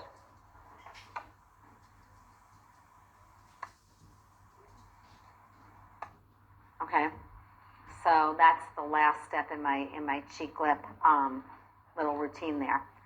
Okay, moving along. The next one I'm going to talk about is for infants only. So if you're not working with infants, it is not applicable. So yesterday we talked about the fact that when you are working on, when you have an infant and they're breast or bottle feeding, you want to see the tongue loosely cupped, okay? When you put the infant onto the breast, you should see the tongue cup around the nipple. When you put the infant onto the bottle, you should see the tongue cup around the nipple. If you have an infant whose tongue goes up to the roof of the mouth like this, whose tongue humps back like this, or whose tongue is pointed like this would be an exercise you would like to try, okay? And what you are trying to do is develop that midline cupping of the tongue. So in general, what I do is with a gloved hand or a mom's finger, and again, your infant exercises are prior to every daytime feeding. You're starting at the tip of the tongue and you're going in about 1/4 of an inch. And you'll see, I mean, obviously not now because you've been touching everything, but when your hands are clean later, do this to yourself. Put your finger on the tip of your tongue and just move your finger in about 1/4 of an inch toward midline, and you'll see that your tongue cups around, around your finger. I was going to say your finger cups around your tongue. So with a gloved hand, you're going in here and you're doing this. You're stroking back. Right, I'm stroking back, and again, firm, not hard. Can you feel it? Yeah. So it's kind of reflexive that you get that. Now, every once in a while, and this is like the go outside the box. Remember I said email me if you have a go outside the, okay. Every once in a while, I have a tongue that really humps back like that, and a lot of times that's to protect the airway. And I can't get onto the tongue, so I will go from 1/4 of an inch in out this way. And that is not always going to get you tongue cupping, but it may get the tongue forward, and then I can do that exercise, yes. I've got to say this is The peanut butter. Yeah, peanut butter tongue. So what would you suggest? Okay, so that one you might have to do either an infident or your finger first going from the one I just showed you, from about 1/4 of an inch in out to the tip of the tongue, and then do that. Okay, so you might have to get the tongue down first with that stroking, and then do that. The other thing is, in a second, I'm going to show you a stretch for the lateral borders of the tongue. With that peanut butter tongue, you might have to go lateral borders first and then go to doing this. Okay? All right. So again, that's just for infants. So pacifier rock. Those of you who work with infants, if you hear this sound,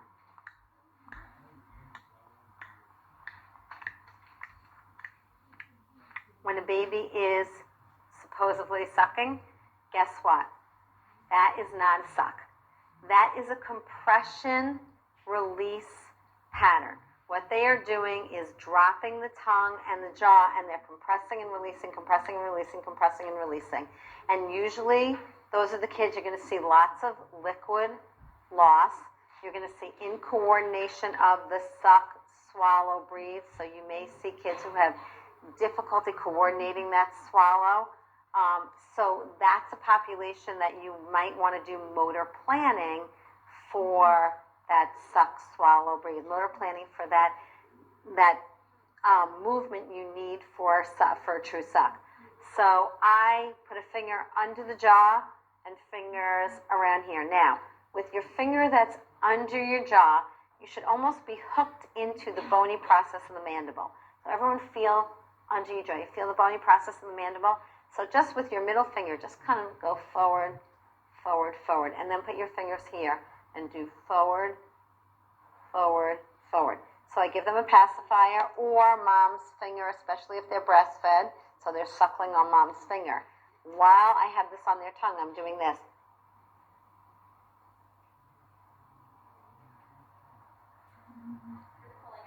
Right, I'm pulling, right, I'm giving a little resistance to the pacifier, so I'm elongating the tongue. This is great for your peanut butter tongues, okay? I'm elongating the tongue, and I am at the same time.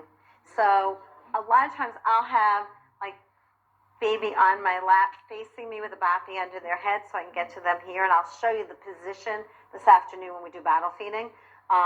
Or I'll have baby in infancy because I need both of my hands. Or I'll have baby on like a stacked boppy in front of me on the bed or something like that when I'm doing this exercise. But basically what you're doing is you're letting them initiate a suckle, but then you're creating the motor plan that you want as opposed to that compression release, okay? So again, that's an infant exercise.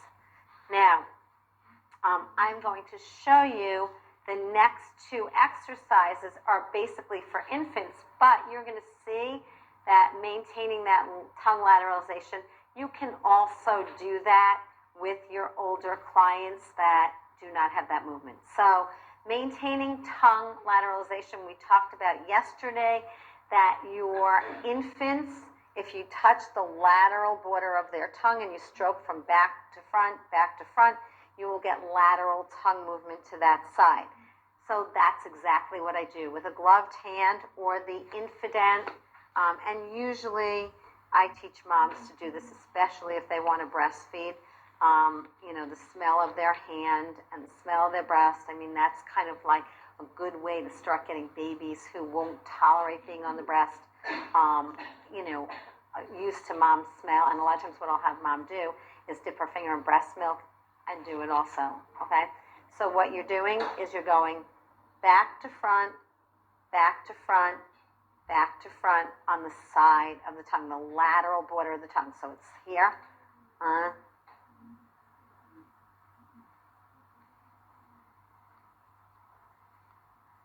Okay. So that's that's maintaining your tongue lateralization. And again, I would do that prior to every daytime feeding if I had an infant that I knew probably was going to lose that and not get it functionally. So I work with large numbers of children with Down syndrome. I know what's going to happen with kids in this population because I see so many children with Down syndrome that you see them early on, their feeding's okay, and you say, oh, they're doing great. And then you see them 6 months later and you're like, oh, what happened? You know, they came out of physiological flexion, muscle tone took over, and everything kind of fell apart. So I always want to stay a step ahead of them. If I have children with neuromotor issues, I know what's going to happen. I've seen enough kids over the years that I know what's going to happen. So I always want to stay a step ahead of them if I have the opportunity. Now, in an infant's mouth, you're maintaining tongue lateralization and maintaining the munch. You may get two for the price of one because as you're rubbing the gum, you are also getting the lateral borders of the tongue. So remember I said yesterday, if you rub the gums, infants munch on your finger. So I may do that same thing, back to front, back to front, back to front on the lateral molar ridge. You can't do this to yourself because you have teeth, right? And you can't do this to a client that has teeth because you're going to get bitten. But with your infants, you can do back to front, back to front, back to front, and they will munch on your finger. And you don't need teeth to chew. Infants that don't have teeth are obviously chewing. They're not eating steak, they're not eating chicken, but they're eating a large variety of food. So we want to make sure we can maintain that munch so that we don't have 3-year-olds or 4-year-olds or 5-year-olds that are still eating purees if we can help it. Okay. So if you're working with infants, that is applicable.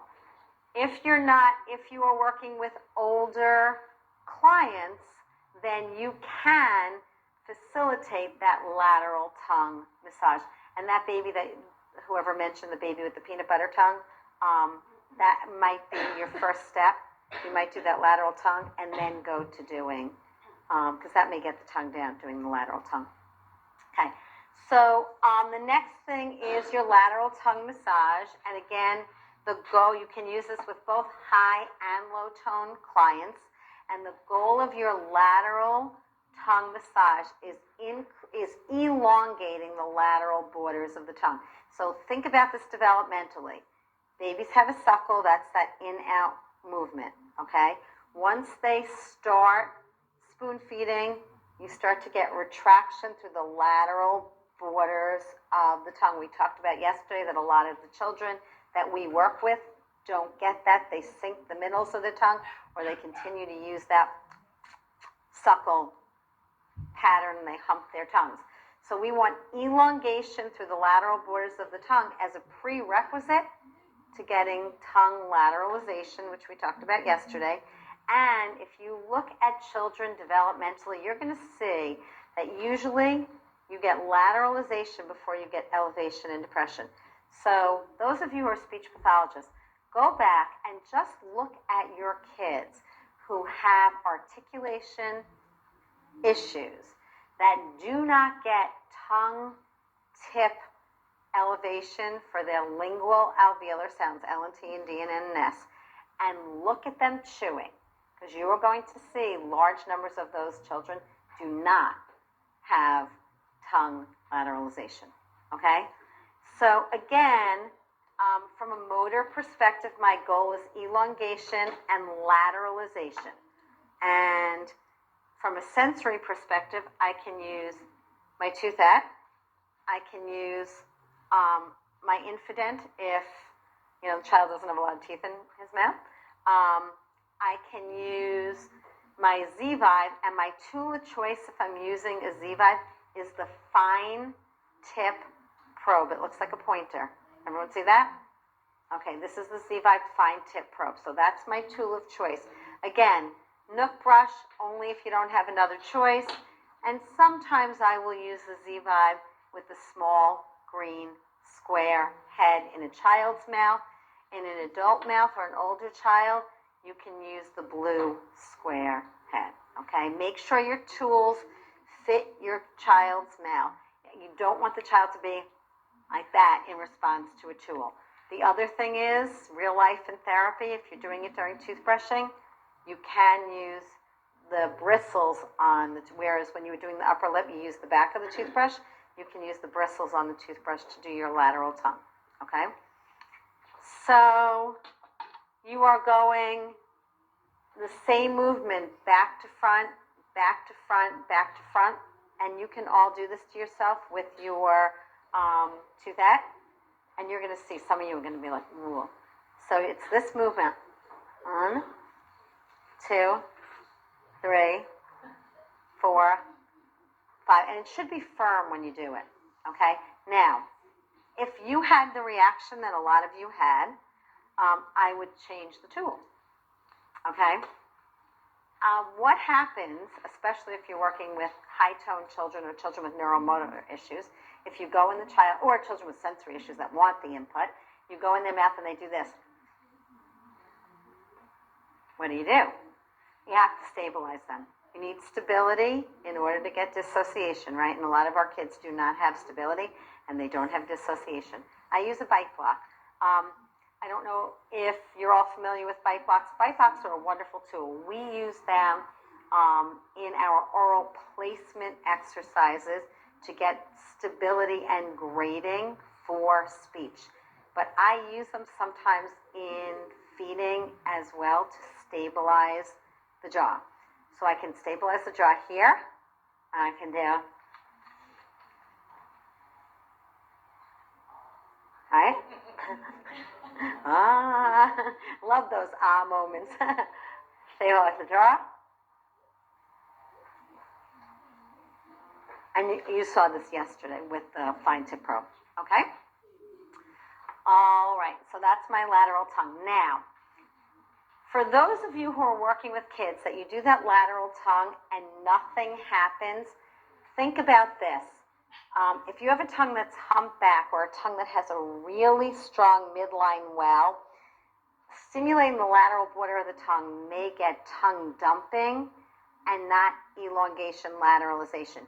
You may have to go to the bilateral tongue hugs. And basically what I'm doing in bilateral tongue hugs is I am shaping the tongue. And so I am going to use two tools to do that. If I'm working in an infant, a toddler or a school-age child, I'm going to use a small green square heads for the Z-vibe. If I'm working in an older child's mouth or an adult, I'm going to use the blue heads. So you see the difference in, sometimes I see people in kids' mouths with this, and it is just way too big for a child's mouth, okay? And unfortunately, this is the head that comes with the Z-vibe, so a lot of people use these because it comes, but if you're working with children, you really need this head. Okay, so I'm going to show you the blue ones because I'm going to do it in my mouth. And I only took out one Z-vibe. That wasn't very smart. Whitney, can you grab me another Z-vibe? Yeah. Okay. And again, you can do this with or without vibration. And again, I've done this with toothettes dipped into liquid also if I need to change the sensory input. These are my tools of choice. Thank you. These are my tools of choice, but I will use other tools. Now, most of the time, I hardly ever take a tongue outside of the mouth. I have way too many kids on my caseload who are in that position to take tongues outside of the mouth. In feeding, there is nothing you need your tongue outside of your mouth for except licking your lips. And you know what? That's what napkins were made for. I always say, especially with my children with Down syndrome, they don't need to ever lick their lips. They don't need to eat ice cream cones. They can have ice cream in a cup and they can learn to use a napkin instead of that. However, every once in a while, and the little boy that I was just telling you about yesterday from England, his tongue was so humped back that I actually did take his tongue outside of his mouth so I could get elongation. But in general, keep the tongue in the mouth. So you're going on either side of the tongue and you are actually shaping the tongue, right? And think about motor planning. If I wanted to teach you how to play tennis and you didn't know how to swing your arm, I could take your arm and swing. So you're going on either side of the tongue and this is what you're doing. I love watching your face. She's like, so you're doing 1, 2, 3, 4, 5. I'm getting elongation through the lateral borders of the tongue, and I'm getting a tongue tip. Yes. That's a lot of sensory. Right. How do you? Well. If that's not going to happen. Right. Right. Then that wouldn't be that. I might have to work up to that. I might have to do the lateral tongue first. I might have to do the lateral tongue with their toothbrush first, and then work towards a tool. I might have to do one side and then both sides. Okay, and I might not add vibration. It depends on the child. Okay, so those are your bilateral tongue hugs, and that's going to take us to our chewing hierarchy. So one of the things that I've done is I've task analyzed teaching chewing, okay?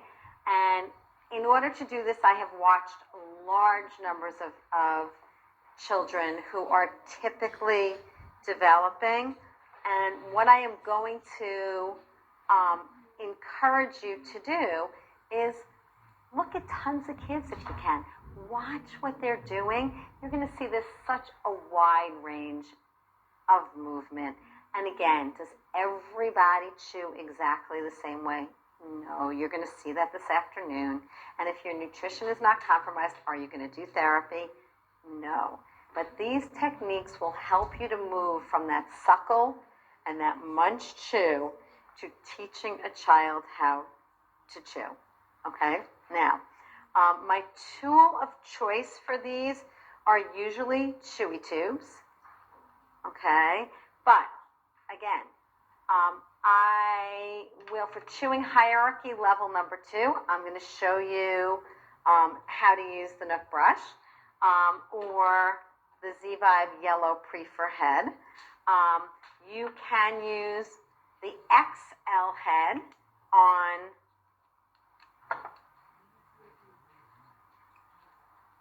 on the Z-Vibe, and the XL head is like a vibrating chewy tube.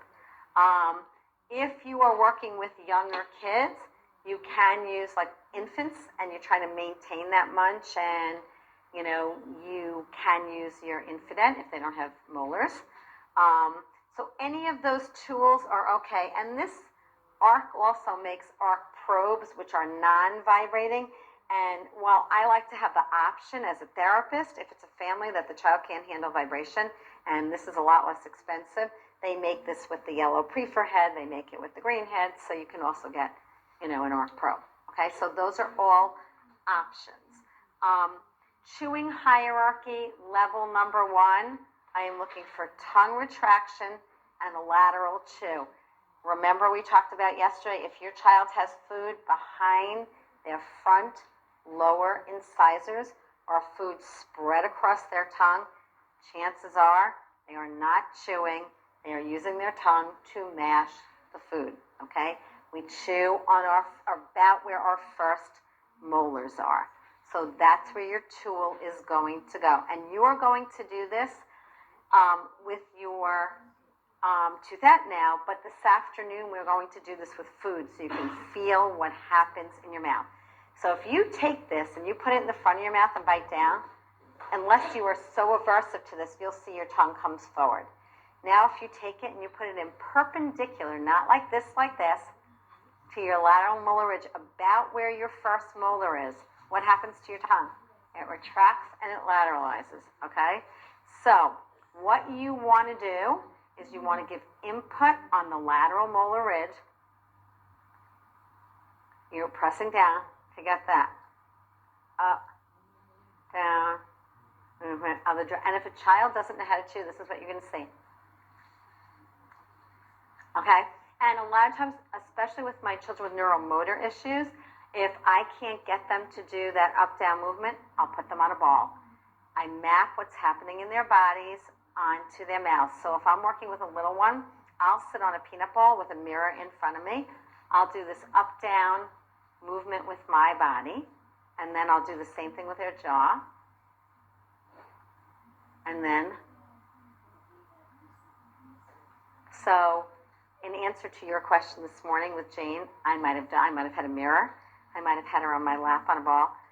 We know she's a deep pressure girl. I might have done up-down movement on the ball. I might have mapped that onto her jaw, and then I would have gone to chewing. Okay? So if you can't get, and also if you can't get in the child's mouth, but they like that bouncing, you might be able to do this and get the motor plan while you're working on getting into their mouths. Okay? So that's chewing hierarchy level number 1. And again, if you are making a choice about whether to use a yellow or a red chewy tube to start, how would you decide? If I have I don't know. If I have a child who's stuck back here, I'm going to start small. If I have a child who's here, I might start bigger. Okay, so I'm going to look at where their mouth is, start where their mouth is, and then try and modify it. Why do I use, a lot of times I will in therapy have them doing a set of yellow, a set of yellow, a set of red, a set of red. Why? Because if you noticed, when you were watching Jane chew yesterday, her mouth looked exactly the same no matter what was in her mouth.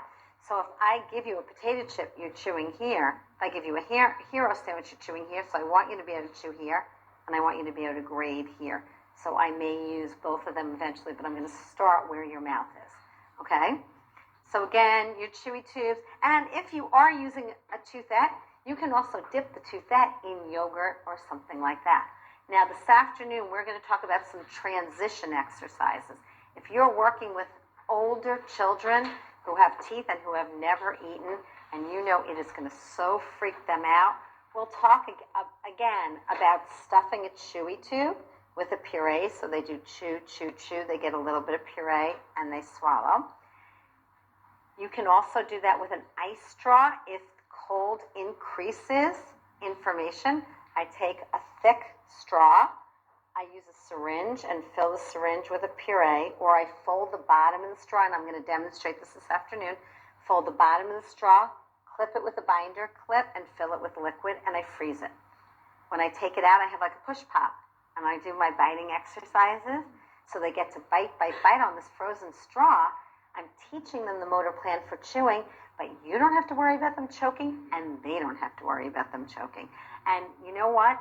If you are working with older clients with neuromotor issues, I forgot where the group was yesterday that was working with children with cerebral palsy that were older or multiply handicapped. I think you guys in the back. So if I'm working with that population and their tongues, they have such strong tongue protrusions. Sometimes I want to take the tongue out of the mix, and I'll have them do that biting back here, because then I get bite, bite, bite, swallow, as opposed to pushing it out, pushing it out, pushing it out. So that's a really good transition exercise, okay? And we'll do it again this afternoon. So that's chewing hierarchy level number 1. Okay, so you get your child munching on the lateral molar ridge, and then the food falls back onto the surface of the tongue, and they go back to suckling. What are you going to do? Yesterday, when you were chewing the popcorn, and I said to you, what did you do with it? You said, I used my tongue tip and the side of my tongue to move it from the front of my mouth to the back of the mouth. So that's chewing hierarchy. Oh, and I actually have pictures of this. I should be on them. That was number 1. Chewing hierarchy number 2, you are working from your lateral incisor to your first molar. If you're not a speech pathologist, you have front central incisors, then you have lateral incisors, then you have canine, then you have first, second, third molars.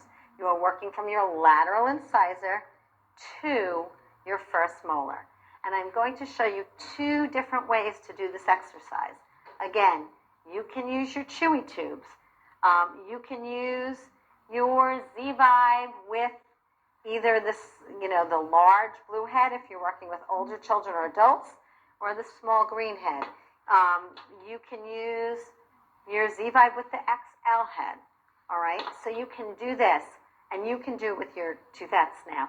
You can bite on your lateral incisor, bite on your first molar. So it's bite here, bite here, bite here, bite here, bite here, bite here, bite here, bite here. And what I am looking at is motor planning for tongue to pointing, tongue retraction, tongue to pointing, tongue retraction, tongue to pointing, tongue retraction. I'm working the lateral border of the tongue.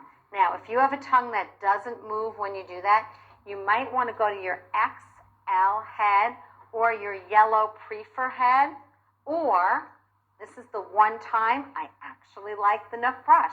You are going to roll the tool from your lateral incisor to your first molar. And this also works with your kids who have tonic bites, who you put the tool in and they're kind of stuck there and you can't get them to bite open, bite open.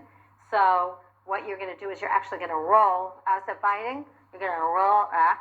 And as you're rolling it back, you're actually getting along the lateral border of the tongue. So I'm going to roll from the lateral incisor to the first molar so I can get that retraction of the tongue. Okay? Does that make sense to everyone? And you can do that with your toothette now. You can do bite on the lateral incisor, bite on the first molar, and then you can do roll, roll, roll, roll, roll. So you can see how it's kind of moving along the side of your tongue as you're rolling it. Okay? Okay. So now we've gotten, and if you think developmentally and you look back to yesterday in your developmental sequence, you'll see that after you go from that munch, then you start to get side, center, center, side movement of the tongue.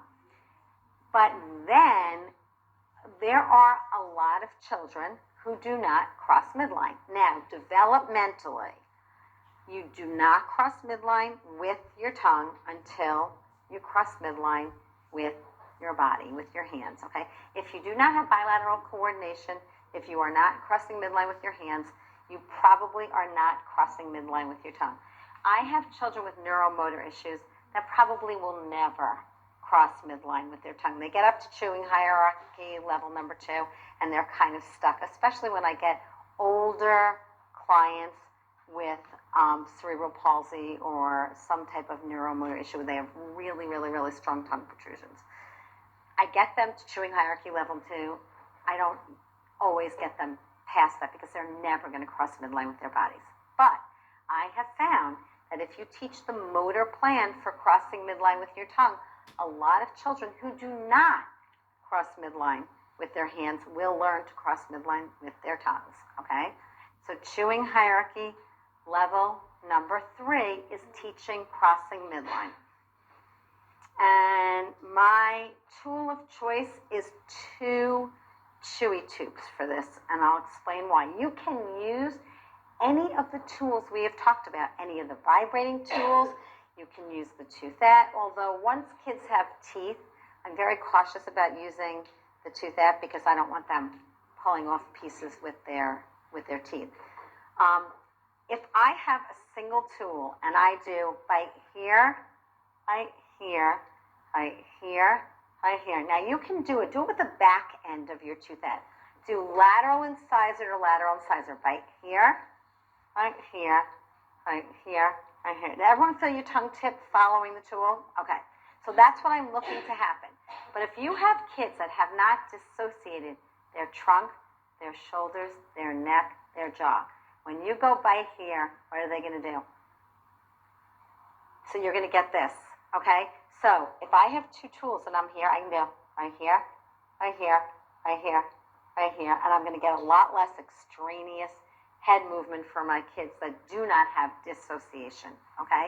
So think about that as a way to help facilitate chewing hierarchy level number 3. Okay, chewing hierarchy level number 4, and again, you are going to do this all this afternoon with food. Chewing hierarchy level number 4 is your rotary chew. It's a 5-point bite, okay? And again, you can use your chewy tubes. You can also use your Z-Vibe with the yellow prefer head or your Z-Vibe with the small green square or the larger blue square, depending upon the age of your client. Basically, what you are doing is you are motor planning for a rotary chew. You are working from your first molar to your lateral incisor, to your front central incisor, to your lateral incisor, to your first molar. So it looks like this. Right, right, right, right, right, okay, right, right, right, right, right, all right. And I have to tell you, if I have kids that are like leaning into me or going into, a lot of times I work from behind my clients with a mirror in front of them. I don't want them to think I'm sneaking up on them, but if I have a mirror in front of you, you can see, but if I'm behind you, I can use my body, and you'll see this afternoon when we do supports, I can use my body to keep you in neutral flexion. I might be able to use, especially if you're working with older clients with neuromotor issues, you can use your body. You have a finger under the jaw, finger under the lower lip, and you can do your bite, bite, bite, bite, bite, bite, bite, bite, bite, bite. So a lot of times, I do work from in front, but a lot of times I videotape myself and I see, whoa. And I'm going to show you a videotape of a little boy that I worked with. You're going to see it was before I did NDT. But I show it to you because I really want you to see his cheeks. This is a little boy with Down syndrome who was referred to me because he wasn't eating solid foods. And when I met Adiel, he just had a big suckle, everything we've been talking about, and everything would come out. When he was drinking, his tongue was in the cup or halfway across the room, and he had those cheeks. Mom wanted to go like that too. It's actually a very funny tape because my Spanish is not so great, and he doesn't speak English, so it's kind of funny to watch our interaction. But he is adorable, and it's so neat to watch what happens with his cheeks over a period of time. So, okay, I'm going to do one more thing before we go to the videotape. I'm going to get us ready for this afternoon, and I'm going to ask you to turn to page 25 in your book.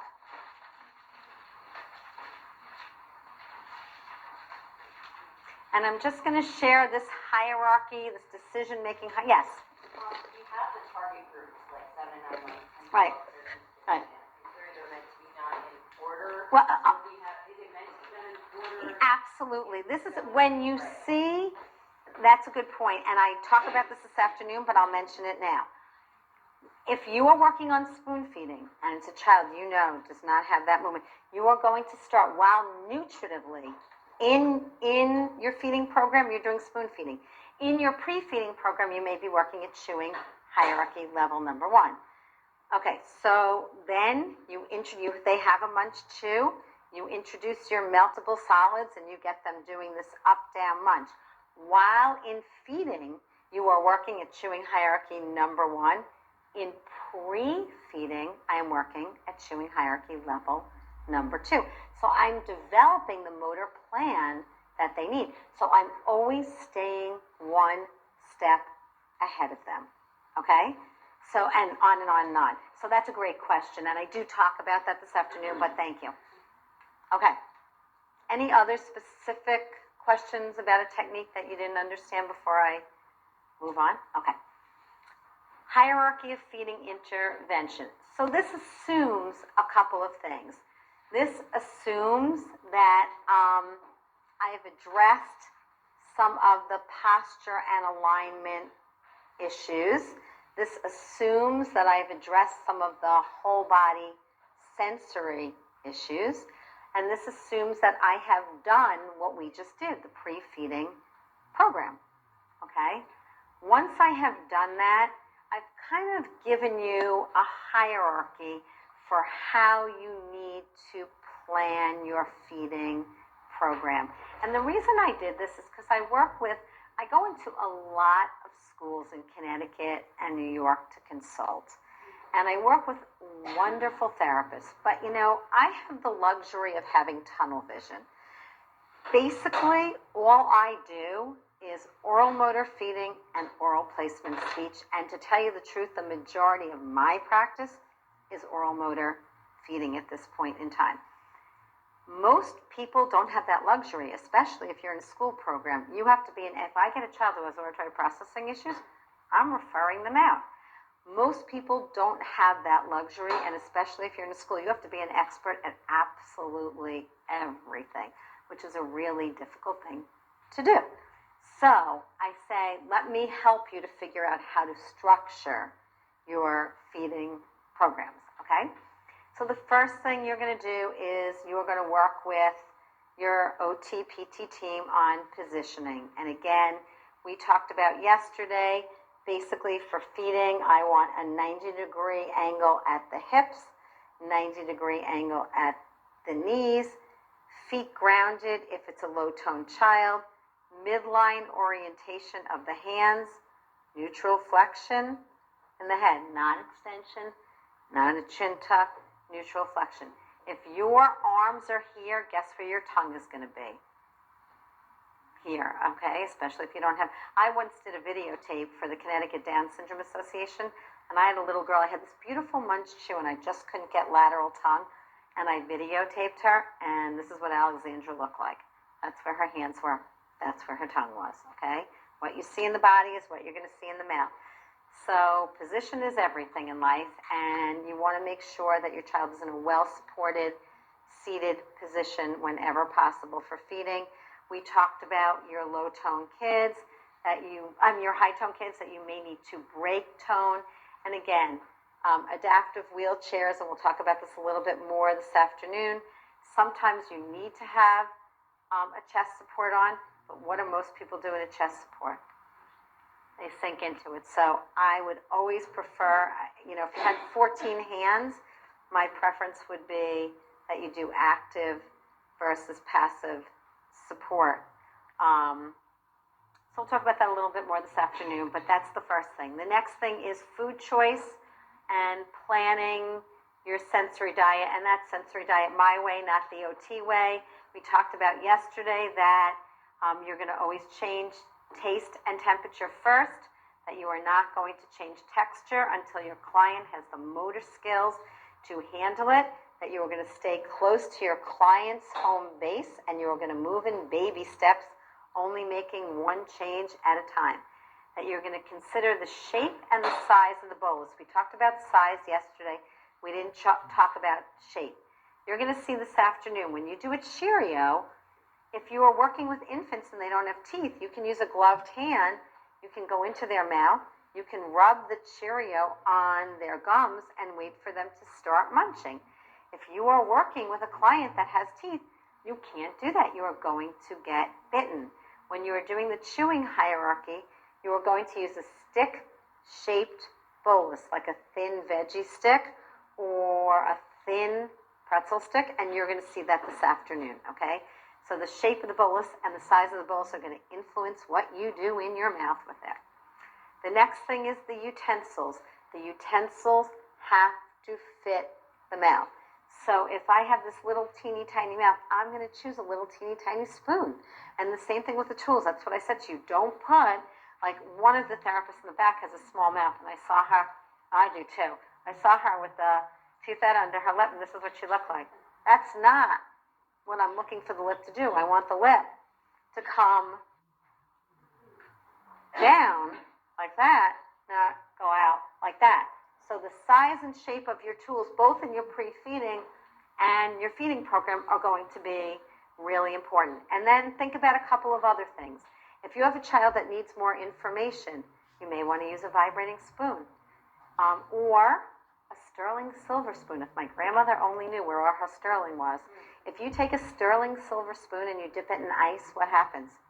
It's cold. So a lot of times I'll use a sterling spoon for children that I need to increase sensory information. If I have a child that has seizures, we already talked about it. I don't want to have a plastic spoon that they could break or a hard spoon that could hurt them, okay? When I do fork feeding, I am going to show you this afternoon a European-style fork feeding technique versus American-style where the food lands up right in the middle of the mouth. I use a very small fork, like a cocktail fork, because of where I want the food to go in the mouth. So the utensil has to fit the mouth, and it has to facilitate the motor skill you're looking for, okay? Placement of food. Where you put food in the mouth determines what you are going to do with it. You saw that yesterday with the popcorn, and you're going to see it this afternoon when you do the chewing hierarchy with food as opposed to with tools. You are going to see that when you put food in the front of your mouth, your tongue goes forward. If you don't have the motor ability to move the food to the side of your mouth, you're going to suckle it. If you place it in the back of the mouth, you are going to be more likely to be able to break it down.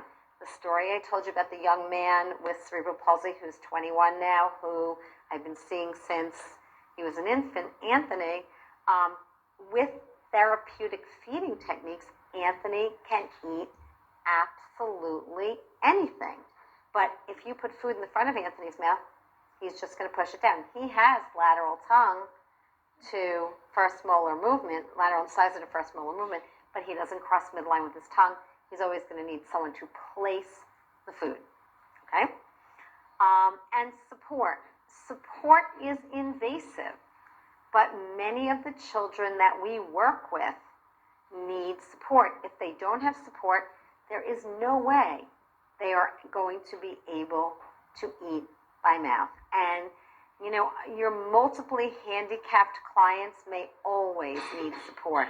In the video I'm about to show you, you'll see Adiel, I go from like all hands on to very little input on his mouth. So the goal is to reduce support. And I am going to show you this afternoon 2 supports that I use a lot. I've already showed you the one that I use a lot for exercises, and I do this a lot of times for straw drinking, but I'm going to show you 2 supports for spoon feeding and sometimes for chewing. And people always say to me, well, I do this and, you know, if it's working for you, don't change it. The reason I use these 2 supports is because I only have the part of my hand on a client's face that I am using to provide support.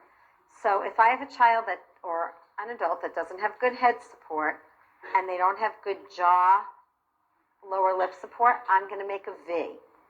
So my body is next to my client's body. I have a finger under the jaw, finger under the lower lip, and I am basically able to keep them in neutral flexion. So they're here.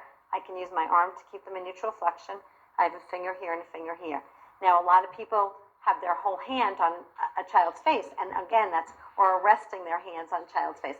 Again, I want to have as little contact as possible because it's not comfortable. And you're going to see that when your colleagues feed you.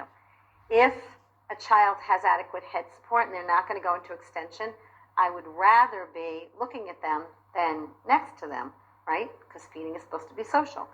Then I make a C. And if I make a C, I have my middle finger under the jaw, my thumb under the lower lip. So it looks like that. Can everyone see that? Okay, so like this. Jaw, now I can control jaw, lower lip. Sometimes I land up like this, but usually I want to get the entire lower lip. I'm doing jaw, lower lip with a C. So V from behind or the side, C from in front. Okay, and we're going to do this again this afternoon when we do our spoon feeding, but I just wanted to show you the support. And obviously your goal is to reduce support.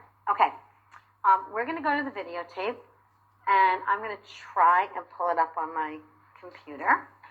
So the first videotape you're going to see, I was seeing Ariel in Puerto Rico. This was the first time I ever met him, and you're seeing bits and pieces of the evaluation, not the whole evaluation. Oh, can we go back to the beginning of that? Okay, good. He was a little under 2 when I first met him.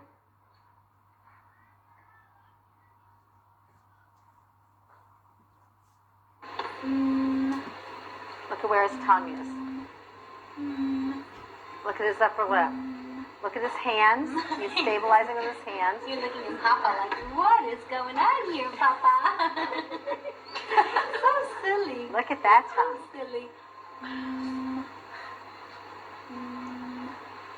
And if you look at his I fingers, love the you way can this see is how hard shaped he's because working. it's indented. Oh, did you hear that da-da-da with his tongue out of his mouth?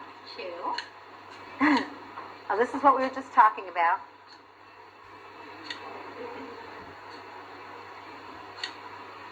Whole body, right? What are you doing, Lori? Can you do choo choo choo? Can you tell him choo choo choo? Now watch his fingers as he's trying. He's like working so hard. He's stabilizing. Remember we talked about stabilizing with postural muscles? Or with muscles that are not supposed to be postural muscles? And Ingrid.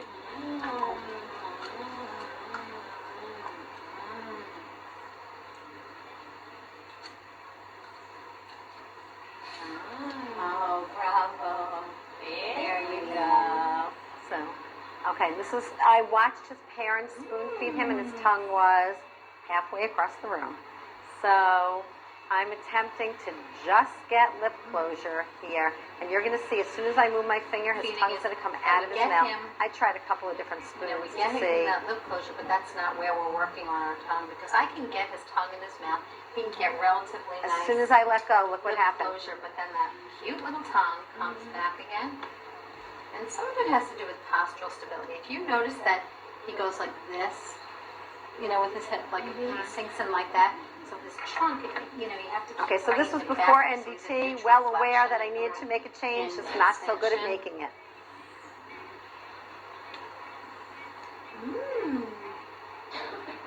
So that looks a little bit better when I took him out of posterior pelvic tilt and brought him. Okay, so he's chewing now. Look at where the food is. And you see this movement of his tongue? He's not really chewing, he's That's really the- sucking. There we go. See the egg? Thank you, Adiel. He said, I'll just show you in case you missed that. The Okay, and reason I again, like he this doesn't know how to is I chew, can so hold look it at what right he's there, using, and his whole I body. know that what he bites off, he's crushing between his thumbs. So we're Because I'm doing chewing holding it hierarchy level so that number this 1. is I'm all giving that's him in really his deep mouth. pressure So I know into there's not his going to be lateral any big molar pieces ridge. floating around his mouth like that was. So as he crushes it, he doesn't have, he might get a little bit of that protrusion, but you're not going to get that same, there's a very little piece there. I'm going to go back and put it right on his molar. I'm going to go to the other side. And you're going to see a lot less protrusion because he doesn't have to handle like a big piece. He's only breaking off what I'm letting him break off. And see if it makes any difference and then I just want you to see again when he goes back to self-feeding, look at his tongue again. So you saw when I was doing chewing hierarchy level number 1, he kept his tongue retracted, and now you can see, oh, watch this tongue. So this is his dad giving him a And you drink. see how his tongue First of is all, right he's an up. extension. Second, look at his tongue. I usually go from the other side, but Then you see his jaw going up and then he's doing this. sometimes eats the whole thing from in one sitting. Look at his tongue. You know what? It was right in the cup. Is that what you need? Yeah, because you know why? I was like, I saw more than what I needed. Right. It's His really, tongue, here's the cup, his tongue is right underneath the cup. And of course, he did a lot of gagging and choking. So all I'm working on is lip closure, tongue retraction right now. And we're going to talk about this afternoon. If you notice, I have the honey bear in the corner of his lips, not the middle of his lips. I'm controlling the liquid. And all I want him to do is retract his tongue, retract his tongue, retract his tongue, retract his tongue. Okay, so the first thing I'm going to do is I'm going to go side, side. I need to get that tongue back. I mean, that's my primary concern with him. Okay, this is the second time I saw him. This was in my office in Connecticut.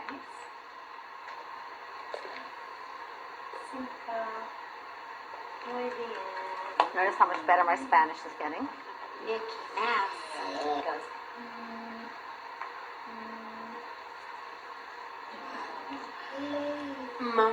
Now his M now was with his lips closed. Before his M was with his tongue out.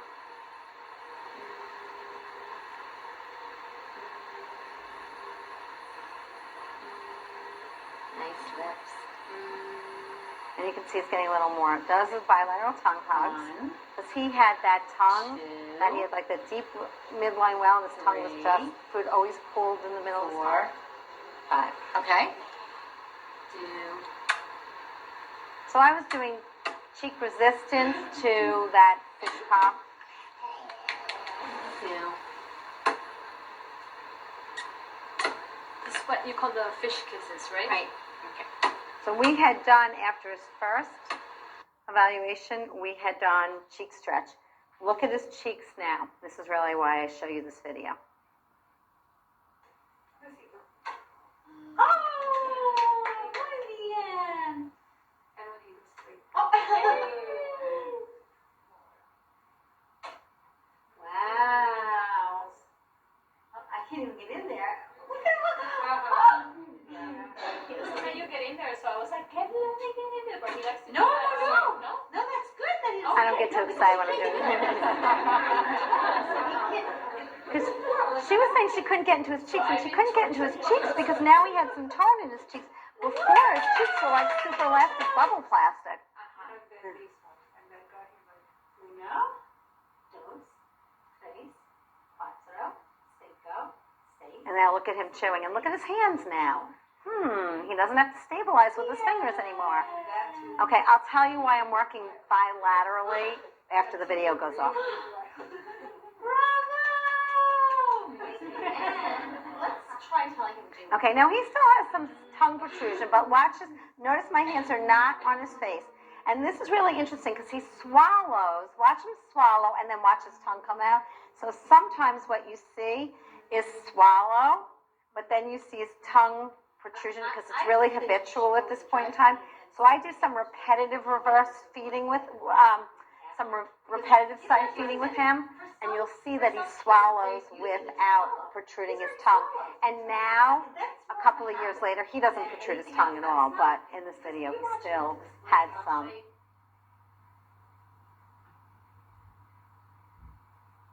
So there's a swallow, and his tongue is in his mouth. So, and one of the things you're going to see, I had him drinking this pudding through a straw, and you're going to see him pulling up this pudding through, right here. Okay? So you can see his cheeks now. Look at his cheeks. You can see him using his cheeks. You can see him getting, lip rounding. And I'll just show you a little bit of him chewing, and then, because we need to break. Look at those cheeks. Look at those. He's doing repetitive swallows there. Sucks and swallow. Look. So I can do like one. And you could just tell by looking at his body. I mean, before, his head was here, his hands were here or here or here or someplace. He was he was stabilizing. Okay, so this is rice and beans, not my first choice of foods for oral motor feeding therapy, but it's a staple in Puerto Rico. So He's like, okay, Lori, what do you want me to do? Keep that tongue in your mouth. That's why I said it's really cute because I don't speak Spanish really and he doesn't speak English, so. Oh, because I kept going back to him, so he's like waiting for me to go. Okay, and so that's the side fork feeding. I'm putting it on his first molar. He's going to do chew, chew, chew. He was working at chewing hierarchy level number 2, so you're going to see when it comes to the front of his mouth, you're still going to see some tongue protrusion here. But you can see he's getting some lateral movement of the bolus. So now he's chewing that independently obviously without my hands. But you're going to, he actually, did his tongue come out there? I missed it. Okay, so you can see when it went to the middle, he still got some protrusion. Okay, good, good.